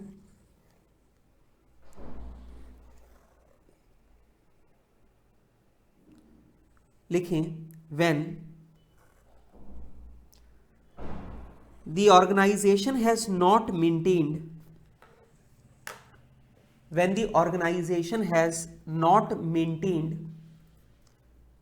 any stock register,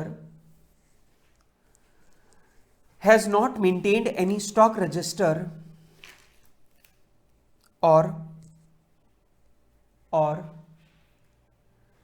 the stock register is also destroyed,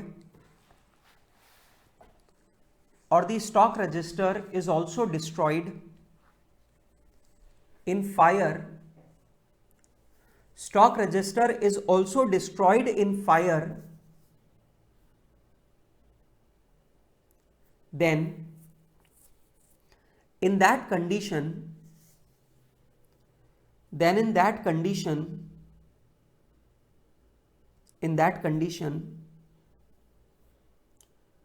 we will prepare memorandum trading account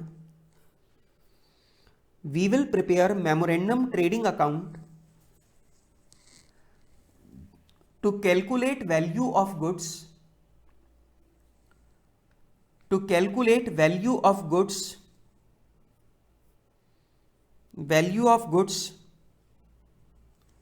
in godown, value of goods in godown on the date of fire, value of goods in godown on the date of fire, full stop. This memorandum trading account will be prepared. This memorandum trading account will be prepared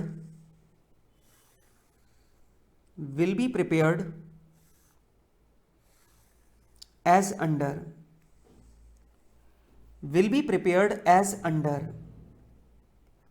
dash डालो और dash डाल के मेरे साथ में लिखना शुरू करो मेमोरेंडम ट्रेडिंग अकाउंट।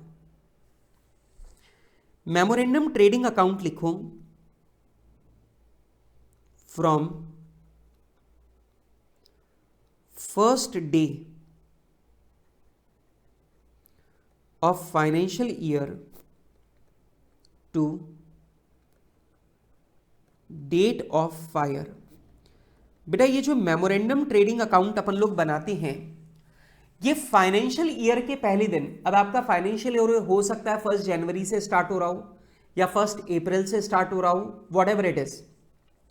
तो जहां से भी आपका फाइनेंशियल ईयर स्टार्ट होता है उस दिन से लेकर आग लगने वाले दिन तक का मेमोरेंडम ट्रेडिंग अकाउंट आप लोग यहां पर बनाएंगे।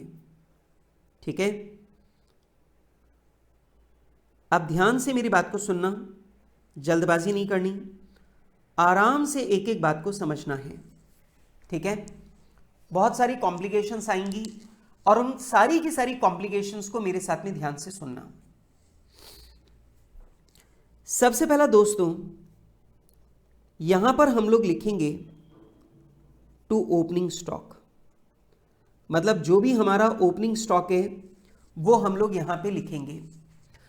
अब यहां पर आपको ध्यान रखना है कि ये मेमोरेंडम ट्रेडिंग अकाउंट में सेल को छोड़कर बाकी सारी चीजों को कॉस्ट पर लिखना है। ये तो आप लोग जानते हो, बेसिकली हमारे ट्रेडिंग अकाउंट में 4 ही तो चीजें होती हैं, ओपनिंग स्टॉक, परचेज, सेल और क्लोजिंग स्टॉक। मेनली तो यही 4 चीजें होती हैं।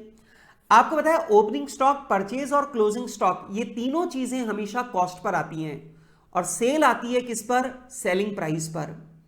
अब आपको यहां पर इस नियम को याद रखना है। सर यहां पर इस नियम को याद रखने के लिए आपने इतना जोर क्यों दिया? वो इसलिए क्योंकि आपको सवाल कैसे जानकारी देगा, सवाल कहेगा हमारा ओपनिंग स्टॉक 27,000 का है और आपको बताएगा ये कॉस्ट का 90% है। अब ऑब्वियस ही बात है, आपको ओपनिंग स्टॉक दे रखा है लेकिन कॉस्ट के 90% पे दे रखा है, तो आपको कॉस्ट कैलकुलेट करके लिखनी पड़ेगी। यहां पर मेमोरेंडम ट्रेडिंग अकाउंट में आपको ओपनिंग स्टॉक कॉस्ट पे ही लेना है। आपको यहां पे 27,000 से वापस 30,000 की कॉस्ट निकालनी होगी और कॉस्ट निकालकर यहां पर आपको लिखना पड़ेगा। कभी कभार ऐसा भी बोलेगा कि साहब हमारा ओपनिंग स्टॉक 33,000 का है और ये कॉस्ट प्लस 10% पे आपको दिया गया है। आप बोलोगे यार एक बात बता, आपके मन में एक सवाल आएगा, यार एक बात बता मुझे क्यों दिया तूने कॉस्ट प्लस 10% करके, कॉस्ट पे क्यों नहीं दिया? तो सवाल बनाने वाला बोलेगा मुझे सवाल को कठिन बनाना है इसलिए, मुझे तुमसे गलती करवानी है इसलिए। पर हम उसे क्या बोलेंगे, तू हमसे गलती नहीं करवा सकता क्योंकि हमारे लॉजिक एकदम क्लियर है। हमें मालूम है सेल को छोड़कर बाकी सारी चीजें कॉस्ट पर ही आनी है। तो हम 33,000 कॉस्ट का 110% है, तो कॉस्ट कितनी है 30,000। हम यहां पे 30,000 निकालकर ही लिखेंगे। आ रही है बात समझ में? तो याद रखना, कभी तो सवाल आपको बोलेगा कि ओपनिंग स्टॉक कॉस्ट के 90% पे दिया गया है, कभी बोलेगा कॉस्ट के 110% पे दिया गया है। दिया किसी पे भी जाए आपको कॉस्ट निकालकर यहां पे लिखनी है। ठीक है बेटा, जो भी आपकी कॉस्ट है वो कॉस्ट निकालकर ही आपको यहां पे लिखनी है। ठीक है, अच्छा इसके बाद में आएगा परचेसेस। अब बेटा जब आपको सवाल परचेसेस देगा तो परचेजेस के साथ में आपको बहुत सारी और भी चीजें देगा। जैसे सवाल में आपको दे सकता है परचेज रिटर्न।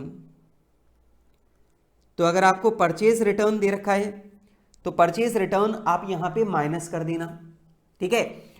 लेकिन इसके अलावा क्वेश्चन में आपको कुछ और चीजें दी जाएंगी। जैसे आपको बोलेगा कि हमने गुड्स पर्सनल यूज के लिए ले लिया, पार्टनर या प्रोपराइटर ने गुड्स को पर्सनल यूज के लिए विड्रॉ कर लिया। तो आप लोग जानते हो वो ड्राइंग्स हैं गुड्स की, और आपको मालूम है जो गुड्स की ड्राइंग्स हैं वो हम परचेज में से लेस कर देते हैं, और जब बैलेंस शीट बनाते हैं तो कैपिटल में से लेस करके चार्ज कर लेते हैं। तो आप मुझे बताओ, अगर क्वेश्चन में आपको बताया ड्राइंग्स ऑफ गुड्स के बारे में कि हमारा जो प्रोपराइटर है या हमारा जो हमारा प्रोपराइटर है या फिर जो हमारे पार्टनर हैं उन्होंने गुड्स की ड्राइंग्स की हैं, तो बेटा उन ड्राइंग्स को भी अपन परचेजेस में से माइनस कर देंगे, हटा देंगे। माल चला गया ना, हटा दो। इसके अलावा सवाल आपको बोलेगा हमारा माल चोरी हो गया। तो बेटा अगर आपका माल चोरी हो गया तो उसे भी परचेज में से माइनस कर दो और उसे नीचे पी एंड एल में दिखाते हैं। तो अगर कोई हमारा माल चोरी हो गया तो हम उसे परचेजेस में से माइनस करते हैं और नीचे पी एंड एल में शो करते हैं, ठीक है बेटा। इसके अलावा आपको कभी कभार यह भी बोलेगा कि हमने कुछ माल फ्री सैंपल के रूप में बांट दिया। तो बेटा फ्री सैंपल के रूप में बांट दिया तो उसे भी परचेजेस में से हटा दो और नीचे पी एंड एल में डाल दो। पर पी एंड एल तो मुझे बनाना नहीं है, मेरा काम तो सिर्फ ट्रेडिंग अकाउंट से ही चल रहा है, तो मैं यहां पे उसे भी लेस कर दूंगा। कभी कभार सवाल आपको बोलता है कि हमने गुड्स को एडवर्टाइजमेंट के काम में ले लिया। तो बेटा गुड्स को अगर आपने एडवर्टाइजमेंट के काम में लिया है तो वो भी अपन परचेजेस में से लेस कर देंगे और नीचे पी एंड एल में शो करेंगे, तो वो भी माइनस कर देंगे। और बेटा ऐसा करने पर हमारे पास आ जाएगा वो माल जो हमने बेचने के लिए रखा है, ठीक है। अब देखो मैंने माल परचेज किया, उसमें से लौटा दिया, आपने पर्सनल काम में ले लिया, एडवर्टाइजमेंट के काम में ले लिया, फ्री सैंपल के रूप में काम में ले लिया, चोरी हो गया, मैंने वो सब हटा दिया और आउटर कॉलम में मैंने लिख दिया वो माल जो अब मेरे पास में बेचने के लिए उपलब्ध है, ठीक है। तो ऐसा करके मैंने परचेसेस लिख दी। पर यहां पर भी प्रॉब्लम है।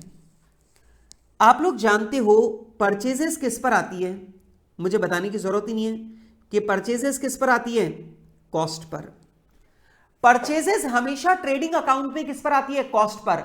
अब ध्यान से समझो, अगर परचेजेस आपकी कॉस्ट पर है तो जो भी माल आप हटा रहे हो वो सब भी कॉस्ट पर ही हटाया जाएगा। बेटा ऑब्वियस सी बात है, कॉस्ट में से माल की कॉस्ट को ही हटाना है।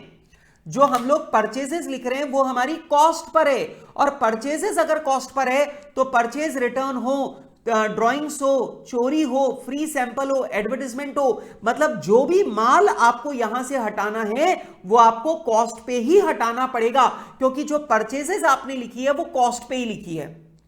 अब इस बात को सुनना ध्यान से, जो बात मैं बोल रहा हूं इसे दोबारा ध्यान से सुनना। क्या सुनो, अब सवाल कॉम्प्लिकेटेड बनाने के लिए क्या करेगा, जो माल चोरी हुआ है आपको उसकी कॉस्ट नहीं बताएगा, आपको उसकी सेल वैल्यू बता देगा। फ्री सैंपल में जो माल गया उसकी सेल वैल्यू बता देगा, एडवर्टाइजमेंट में जो माल गया उसकी सेल वैल्यू बता देगा, जो गुड्स की ड्राइंग की है उसकी सेल वैल्यू बता देगा। आपको यह याद रखना है कि आपको इन सबको सेल वैल्यू पर नहीं लेस करना, आपको इन सबकी कॉस्ट कैलकुलेट करनी है, और कॉस्ट कैलकुलेट करने के बाद में वो कॉस्ट यहां पर माइनस करनी है। बेटा सोच के बताओ, अगर परचेजेस कॉस्ट पर है तो इसमें से जो जो माल आपने निकाल लिया वो भी तो कॉस्ट पर ही हटेगा ना। कॉस्ट में से कॉस्ट को ही तो हटा सकते हो, कॉस्ट में से सेल वैल्यू को थोड़ी हटाना है, ठीक है। तो याद रखना, अगर क्वेश्चन में आपको theft, free sample, advertisement, goods की ड्राइंग अगर ये सेल वैल्यू पर दे रखी हो तो आपको पहले इनकी कॉस्ट निकालनी है, और कॉस्ट निकालने के बाद में आपको यहां पर लेस करना है, ठीक है। अच्छा, इसके अलावा बेटा आपको सवाल के अंदर ट्रेडिंग अकाउंट की और भी चीजें दी जाएंगी, जैसे सवाल में आपको वेजेस भी गिवन होगी, लिख देना। सवाल में आपको कैरेज इनवर्ड भी गिवन होगा, तो अगर क्वेश्चन में कैरेज इनवर्ड या फ्रेट इनवर्ड गिवन है तो वो भी ले लेना, ठीक है। अच्छा, इसके बाद में आ जाएगी हमारी सेल्स। इसके बाद में बेटा हमारी आ जाएगी सेल्स। और ये लो बेटा, यहां पर जो भी हमारी सेल है वो सेल यहां पर हम लोग लिख देंगे। अगर हमें कोई भी सेल्स रिटर्न अगर दे रखी है तो वो सेल्स रिटर्न हम लोग यहां पे माइनस कर देंगे और आउटर कॉलम में हमारी बाकी की बची हुई सेल जो है वो आ जाएगी। अब मेरी बात को सुनना, जो बात समझा रहा हूं इसे ध्यान से सुनना, क्योंकि अभी रीसेंट ईयर्स में इंस्टीट्यूट ने जो भी सवाल पूछे हैं उन रीसेंट क्वेश्चंस में ये वाली कॉम्प्लिकेशन है जो मैं आपको बताने जा रहा हूं, ठीक है। अब जरा सुनो, क्या सवाल में आपको दो तरह की जानकारी दी जाएगी। एक आपको बताएगा गुड्स सेंट ऑन कंसाइनमेंट के बारे में, एक आपको बताएगा गुड्स सेंट ऑन अप्रूवल के बारे में। अब सवाल आपको बोलेगा कि सर हमारी सेल 20 लाख रुपए की है। देखो कैसे बोलेगा सवाल, सवाल आपको बोलेगा सर हमारी सेल 20 लाख रुपीस की है, इसमें से 5 लाख की जो सेल है वो अप्रूवल पर है, मतलब हमने माल कस्टमर के पास भेजा है अप्रूवल पर। हमने बोला यार तुझे पसंद आए तो रख लेना वरना वापस लौटा देना। तो 20 लाख रुपीस की हमारी सेल है, इसमें 5 लाख रुपीस का माल अप्रूवल पे गया हुआ है। अब सवाल आपको कहेगा 2/5 माल की अप्रूवल, 2/5 माल की अप्रूवल आ गई, लेकिन 3/5 की अप्रूवल नहीं आई। 2/5 का मतलब क्या, 2 लाख के माल की अप्रूवल आ गई, 3/5 की अप्रूवल नहीं आई, इसका मतलब 3 लाख की अप्रूवल नहीं आई। 2 लाख की अप्रूवल आ गई, 3 लाख की अप्रूवल नहीं आई। अब बेटा एक बात मुझे बताओ, 2 लाख की अप्रूवल आ गई, 3 लाख की अप्रूवल नहीं आई। 2 लाख की अप्रूवल आ गई, इसे आप सेल मान सकते हो, अप्रूवल आ गई भाई, सेल हो गया। लेकिन 3 लाख की अप्रूवल नहीं आई, आप इसे सेल नहीं मान सकते। 3 लाख रुपए का माल, इसकी अप्रूवल नहीं आई है, और जिस माल की अप्रूवल नहीं आई आप उसे सेल नहीं मान सकते।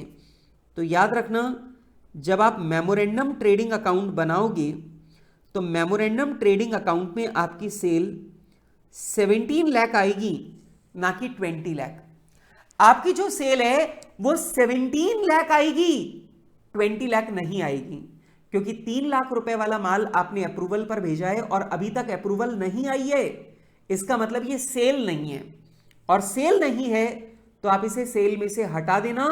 आप सेल लिखोगे सिर्फ 17 लाख रुपीस की, ठीक है, आप सेल लिखोगे सिर्फ 17 लाख रुपीस की। अच्छा सर, क्या आप यहां पर भी बताना चाहते हो? यहां पर भी लिख देता हूं ताकि आप लोगों को दिक्कत ना आए। लो, तो मैं यहां पे कर दूंगा minus cell on approval not approved, मतलब सेल ऑन अप्रूवल जिसका अभी तक हमें अप्रूवल नहीं मिला वो हटा दो। मतलब अप्रूवल पर हमने माल भेजा है लेकिन अप्रूवल नहीं मिला, वो हटा दो, क्योंकि ये माल अभी बिका नहीं है, इसे हटा दो यहां से, ठीक है। अच्छा, एक और चीज हो सकती है। अब एक और चीज क्या, मान लो सवाल आपको ऐसा कह दे सेल हमारी 20 लाख की है और इसमें हमारा गुड्स सेंट ऑन कंसाइनमेंट है 6 लाख का। क्या बोल रहा है, सवाल आपको बताएगा कि हमारी सेल 20 लाख रुपीस की है और इस 20 लाख रुपीस की सेल में 6 लाख रुपीस का गुड्स सेंट ऑन कंसाइनमेंट है। मैंने बोला ठीक है sir, goods Saint on consignment है। सवाल कहता है इसमें से 4 लाख रुपीस का माल तो सोल्ड है, लेकिन जो 2 लाख रुपीस का माल है वो हमारा अनसोल्ड है। अब क्या कह रहा है सवाल, हमारी सेल 20 लाख रुपीस की है, इसके अंदर गुड्स सेंट ऑन कंसाइनमेंट शामिल है 6 लाख का। 6 लाख में से 4 लाख का माल बिक गया। भाई जो माल एजेंट ने बेच दिया वो तो सेल हो ही गया, इसमें तो किसी भी प्रकार की कोई भी समस्या नहीं है। लेकिन भाई 2 लाख रुपीस का जो माल है, ये 2 लाख रुपीस का जो माल है ये अभी बिका नहीं है। और बेटा ये 2 लाख रुपीस का माल अभी बिका नहीं है, ऑब्वियस सी बात है ये बिका नहीं है, इसका मतलब इसे सेल में नहीं होना चाहिए। सही बात है। तो हमारा 20 लाख रुपीस की सेल है, इसके अंदर 6 लाख रुपीस का गुड सेंट ऑन कंसाइनमेंट है, लेकिन 6 लाख में से 4 लाख रुपीस का जो माल है वो अभी बिक चुका, बिक गया वो तो वो तो सेल है, उसकी कोई दिक्कत नहीं है। लेकिन 2 लाख रुपीस का माल अभी भी एजेंट के पास पड़ा है, वो बिका नहीं है, वो बिका नहीं है। और ऑब्वियस सी बात है 2 लाख रुपए का माल अगर अभी तक बिका नहीं है तो उसे हमारी सेल के अंदर नहीं होना चाहिए। और बेटा अगर वो आपकी सेल के अंदर नहीं होना चाहिए तो एक काम करो, उसे भी हटा दो, minus goods Saint on consignment but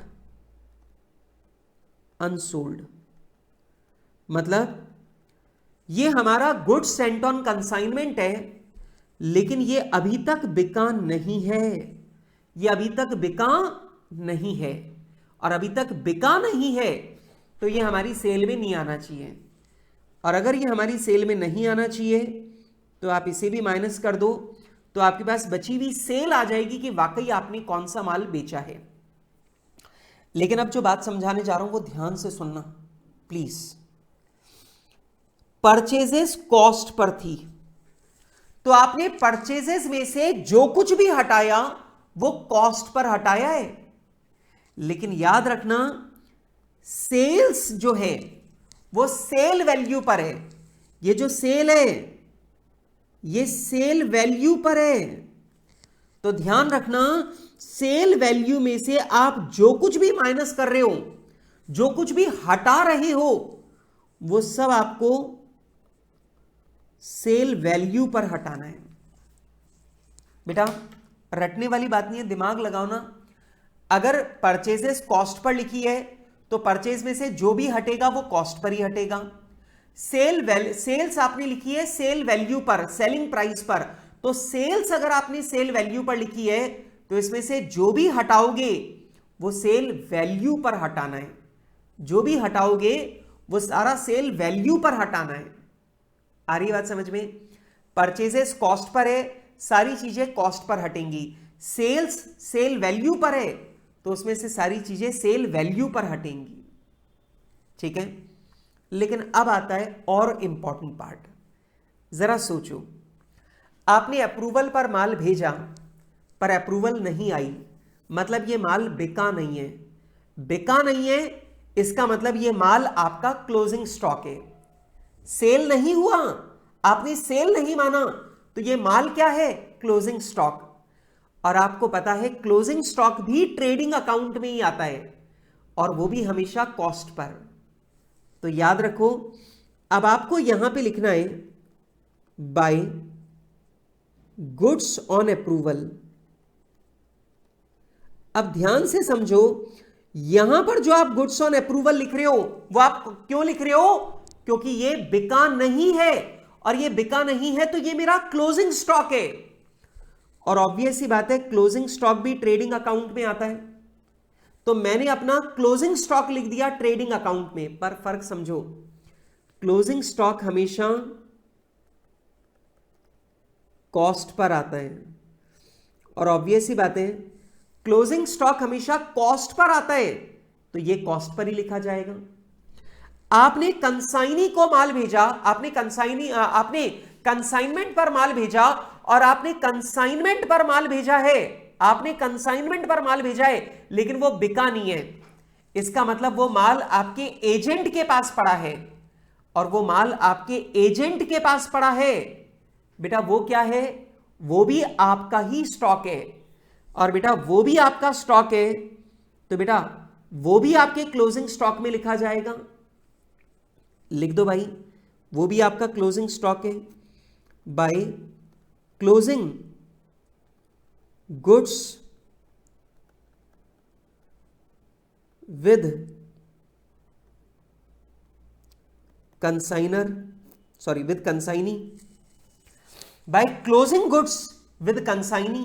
बेटा हमारा माल एजेंट के पास, और इजी शब्द लिख देता हूं, एजेंट, तो हमारा जो माल एजेंट के पास पड़ा है अनसोल्ड, वो भी हमारा क्लोजिंग स्टॉक है, वो भी हम लोग लिखेंगे। और क्योंकि ये मेरा क्लोजिंग स्टॉक है, ये किस पर आएगा? Cost per. ये भी मेरा क्लोजिंग स्टॉक है, ये भी किस पर आएगा? Cost per. ठीक है, तो जरा ध्यान से देखो, जो माल बिका नहीं है वो मैंने सेल में से हटा दिया, और क्योंकि ये बिका नहीं है, ये मेरा क्लोजिंग स्टॉक है, इसलिए मैंने इसे क्लोजिंग स्टॉक में भी लिख दिया। यहां पे चाहो तो लिख लो by closing goods on approval. ठीक है, मतलब ये वो माल है जो वर्ष के अंत में अप्रूवल पर पड़ा हुआ है, बिका नहीं है, जो मेरा क्लोजिंग स्टॉक है।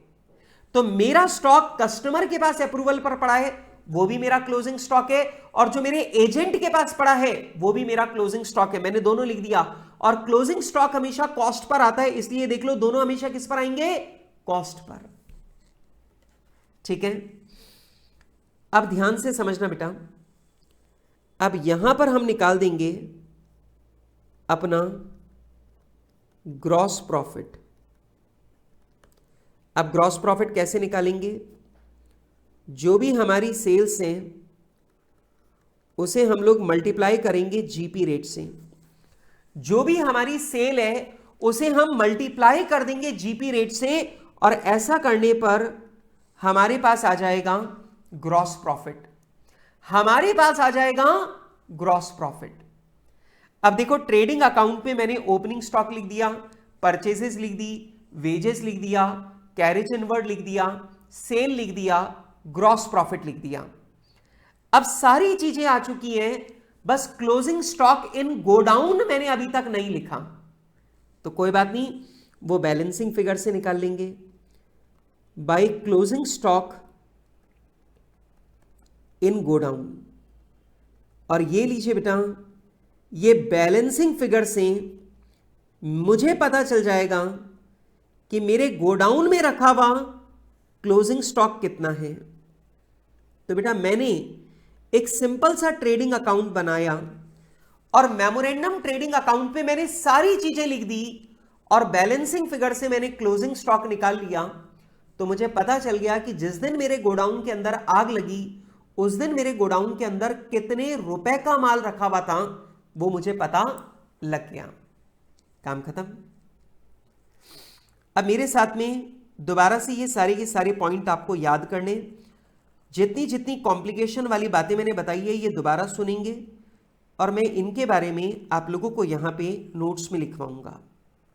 ठीक है, जो जो बातें अभी मैंने ऊपर समझाई हैं उन बातों को अभी मैं आपको नोट्स में लिखवा रहा हूँ। यहाँ पे सारी बातें दोबारा दोबारा डिस्कस करूँगा, दोबारा दोबारा समझाऊंगा और नोट्स में लिखवाऊंगा।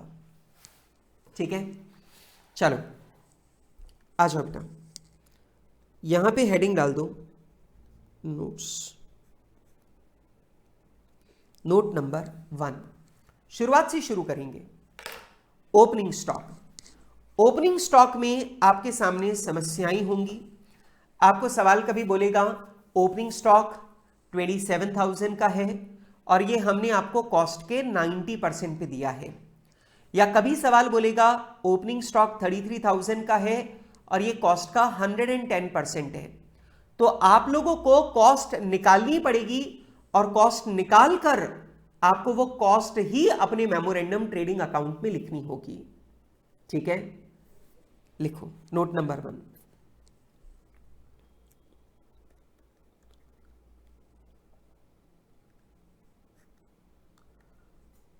Opening stock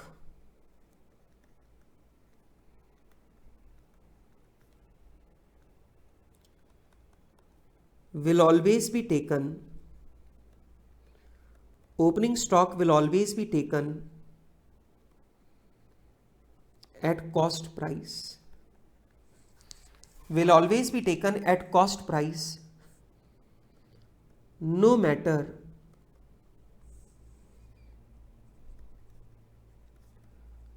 whatever information is given।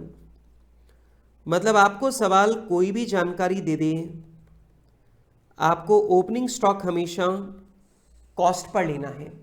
आपको ओपनिंग स्टॉक हमेशा कॉस्ट पर लेना है। जब आप सवालों को सॉल्व करेंगे तो आपके सामने 3 तरह की इंफॉर्मेशन आएगी। इंफॉर्मेशन क्या? सबसे पहला आपको कहेगा ओपनिंग स्टॉक 27,900 का है। आपका ओपनिंग स्टॉक 27,900 का है, ऐसा आपको देगा और आगे लिख देगा वैल्यूड एट 90% ऑफ कॉस्ट। और आगे आपको ये लिख के दे देगा कि ये कॉस्ट के 90% पर आपको दिया जा रहा है। घबराना मत, अपने दिमाग को बोलना कि मुझे ओपनिंग स्टॉक कॉस्ट पर लिखना है। तो मैं क्या करूंगा? मैं कॉस्ट कैलकुलेट करूंगा। कैसे? मैं कहूंगा कि अगर मेरी कॉस्ट 100 रुपीस की है तो इन्होंने वैल्यू किया है 90 पर। अगर मेरी कॉस्ट 100 रुपीस की है तो इन्होंने वैल्यू किया है 90 पर। इसका मतलब अगर वैल्यू 90 है तो कॉस्ट 100 है। तो बताओ, अगर इन्होंने वैल्यू दे रखी है 27900, अगर वैल्यू 27900 है तो बताओ कॉस्ट कितनी? 31,000। तो याद रखना, जब मैं मेमोरेंडम ट्रेडिंग अकाउंट बनाऊंगा तो मेमोरेंडम ट्रेडिंग अकाउंट में मैं 31,000 की कॉस्ट को मेंशन करूंगा। मैं ओपनिंग स्टॉक जो लिखूंगा वो 31,000 पे लिखूंगा। ठीक है, अच्छा दूसरा जानकारी ऐसे भी दे सकता है, ओपनिंग स्टॉक 44,000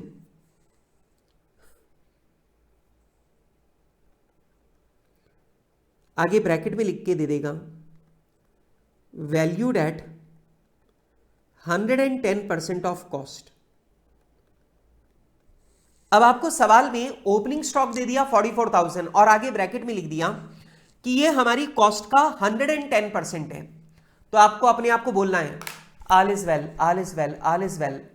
आपको बोलना है शांत दिमाग करके कि भैया मेरे को मेमोरेंडम ट्रेडिंग अकाउंट में लिखनी है कॉस्ट, तो मुझे चाहिए कॉस्ट।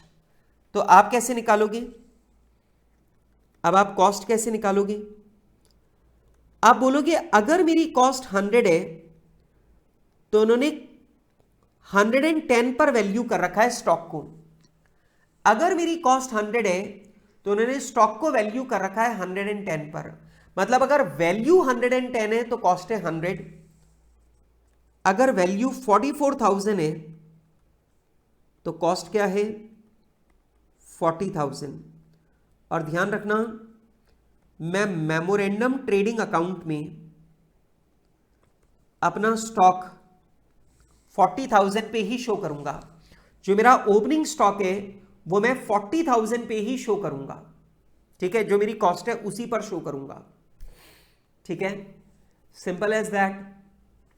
अच्छा, तीसरी तरह की जो जानकारी है ये थोड़ी ज्यादा मुश्किल रहती है। सवाल आपको बोलेगा कि हमारा ओपनिंग स्टॉक 1,00,000 का है। ठीक है, अब सवाल इसके साथ में एक जानकारी आपको अलग से देगा। Last year while valuing closing stock there was an item in inventory, there was an item in inventory मतलब पिछले साल क्लोजिंग स्टॉक का वैल्यूएशन करते टाइम हमारी इन्वेंट्री में एक आइटम था which was slow moving। Slow moving का मतलब होता है धीमे धीमे काम में आता है, जैसे नमक होता है ना, थोड़ा थोड़ा काम में आता है, उसे बोलते हैं स्लो मूविंग। स्लो मूव करता है, धीमे धीमे खत्म होता है, slow moving. Costing ₹20,000 full stop. 5,000 was written off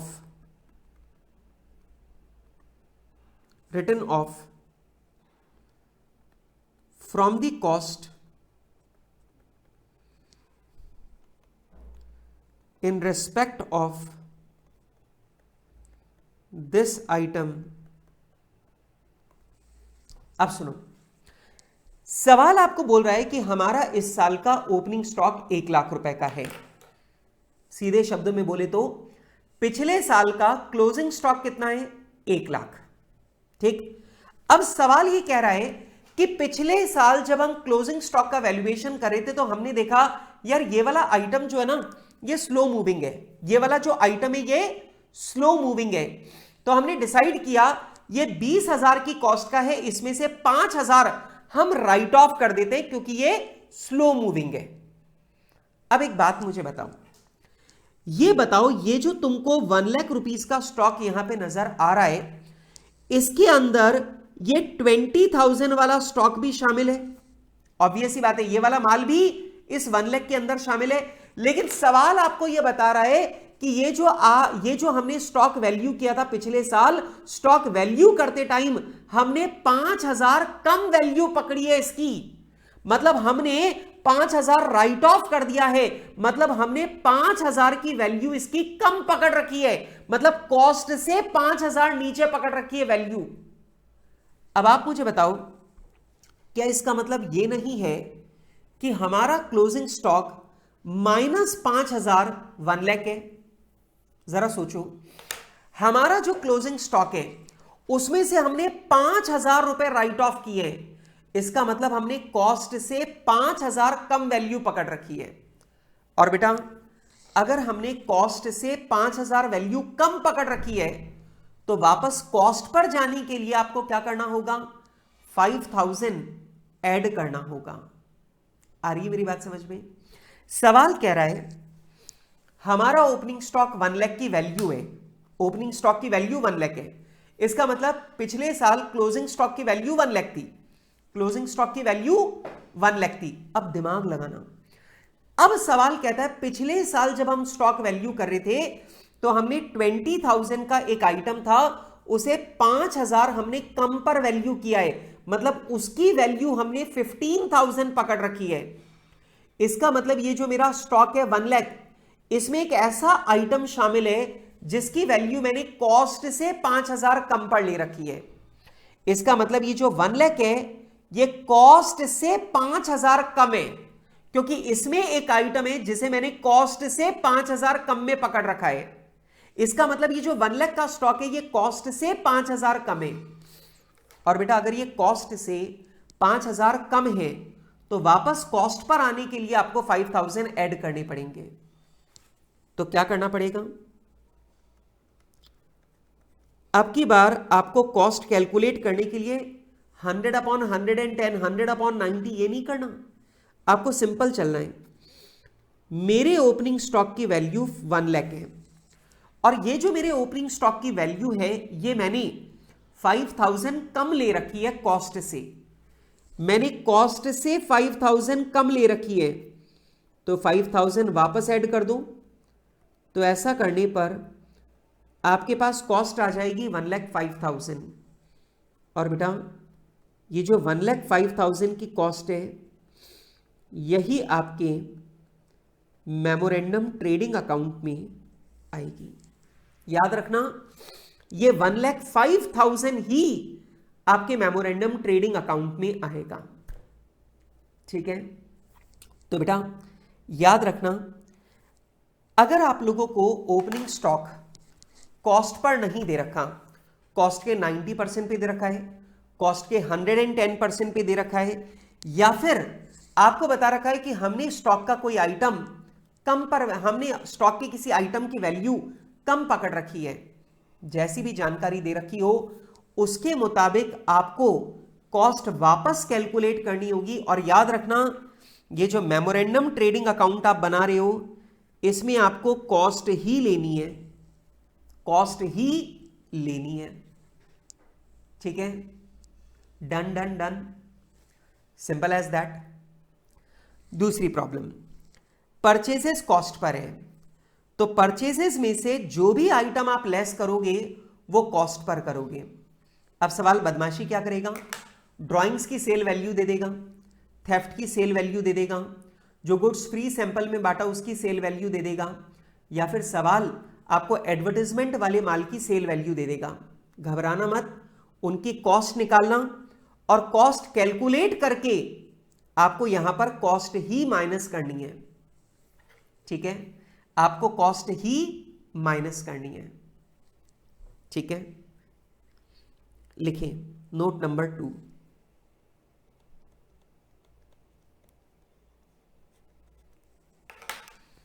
if goods lost by theft, if goods lost by theft, comma, goods distributed as free sample, goods distributed as free sample,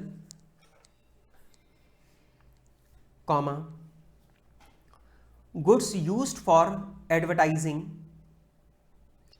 goods used for advertising,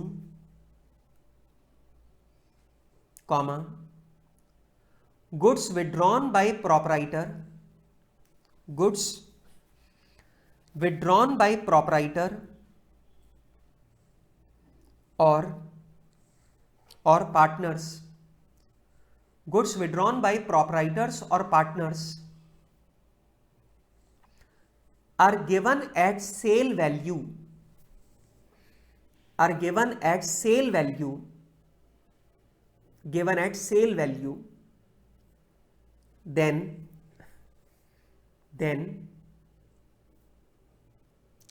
we will calculate their cost, then we will calculate their cost and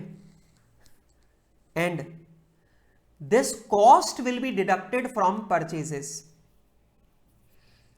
and this cost will be deducted from purchases,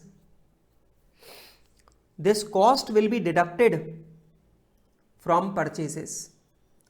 तो बेटा ये जो cost है वो cost हम लोग minus करेंगे purchases में से।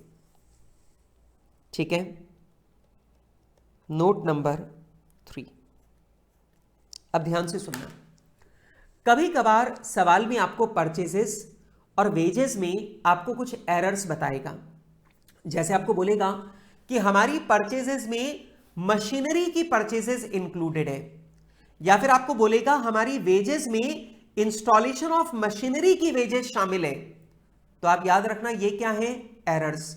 आपको पता है परचेजेस के अंदर मशीनरी की परचेजेस नहीं आती, वो हटा देना।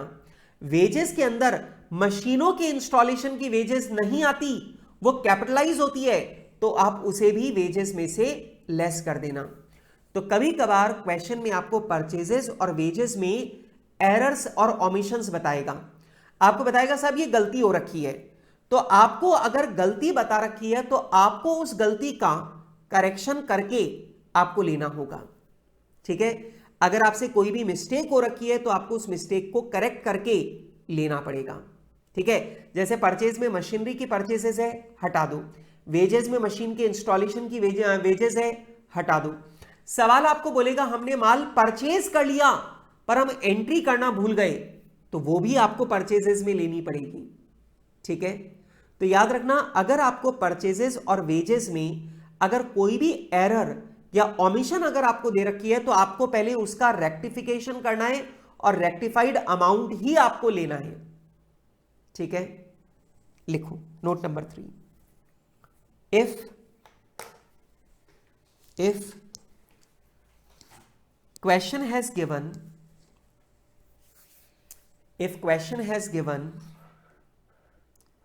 any error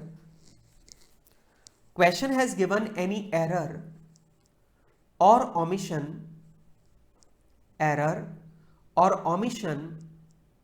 in purchases, comma, wages or sales, then those errors and omissions will be rectified.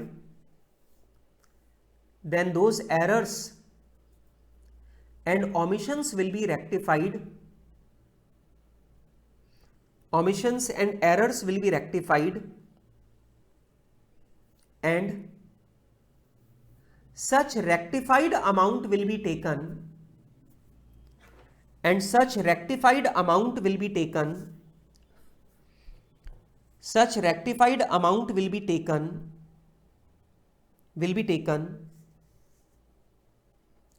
in memorandum trading account. Such rectified amount will be taken in memorandum trading account. तो जो हमारा memorandum trading account है उसमें हम लोग rectified amount जो है वही हम लोग लेंगे। तो जो हमारा रेक्टिफाइड अमाउंट है हम वही लेंगे। ठीक है, अच्छा चलो, अब बस आज आप लोगों की पहली क्लास है, आज आप लोग का पहला दिन है, इसलिए आज थोड़ा वार्म अप रखते हैं। ठीक है, आज मैं इतनी सी बातें, आज मैंने आपको बहुत लिमिटेड सा पढ़ाया है और मैंने लिमिटेड सी बातें आपको लिखवाई हैं, तो आज की बात को मैं यहीं पर रोक देता हूं, क्योंकि हमारा 2 आवर्स का जो टाइम है वो आज का तो कंप्लीट हो गया है। ठीक है, अब वैसे मुझे बहुत सारी बातें डिस्कस करनी है, बहुत सारे पॉइंट्स लिखवाने, बहुत सारे नोट्स लिखवाने, लेकिन वो सारी की सारी बातें मैं आपके साथ में करूंगा अगली क्लास में, क्योंकि पहली क्लास है, आज इसे वार्म अप क्लास ही रहने देते हैं। और डिटेल्स हम लोग डिस्कस करेंगे कल की क्लास में, और कल की क्लास में मैं आप लोगों के साथ में बहुत सारे क्वेश्चंस भी करने वाला हूं। ठीक है, डन। तो बस आज की बात यहीं तक, और आगे की बातें मैं आप लोगों के साथ में करूंगा अपनी कल की क्लास में। लेकिन एक नियम मैं ऑलमोस्ट रोजाना आप लोगों को बोलता रहूंगा कि एक नियम बना के रखो कि जितने नोट्स मैं लिखवा रहा हूं उन नोट्स को क्लास के बाद में एक बार जरूर से रीड करना है, और जो सवाल मैं क्लास में करवाऊं वो सवाल आपको बिना सॉल्यूशन देखे दोबारा से खुद से करने, और होमवर्क वाले सवालों को तो कभी मिस करना ही नहीं है।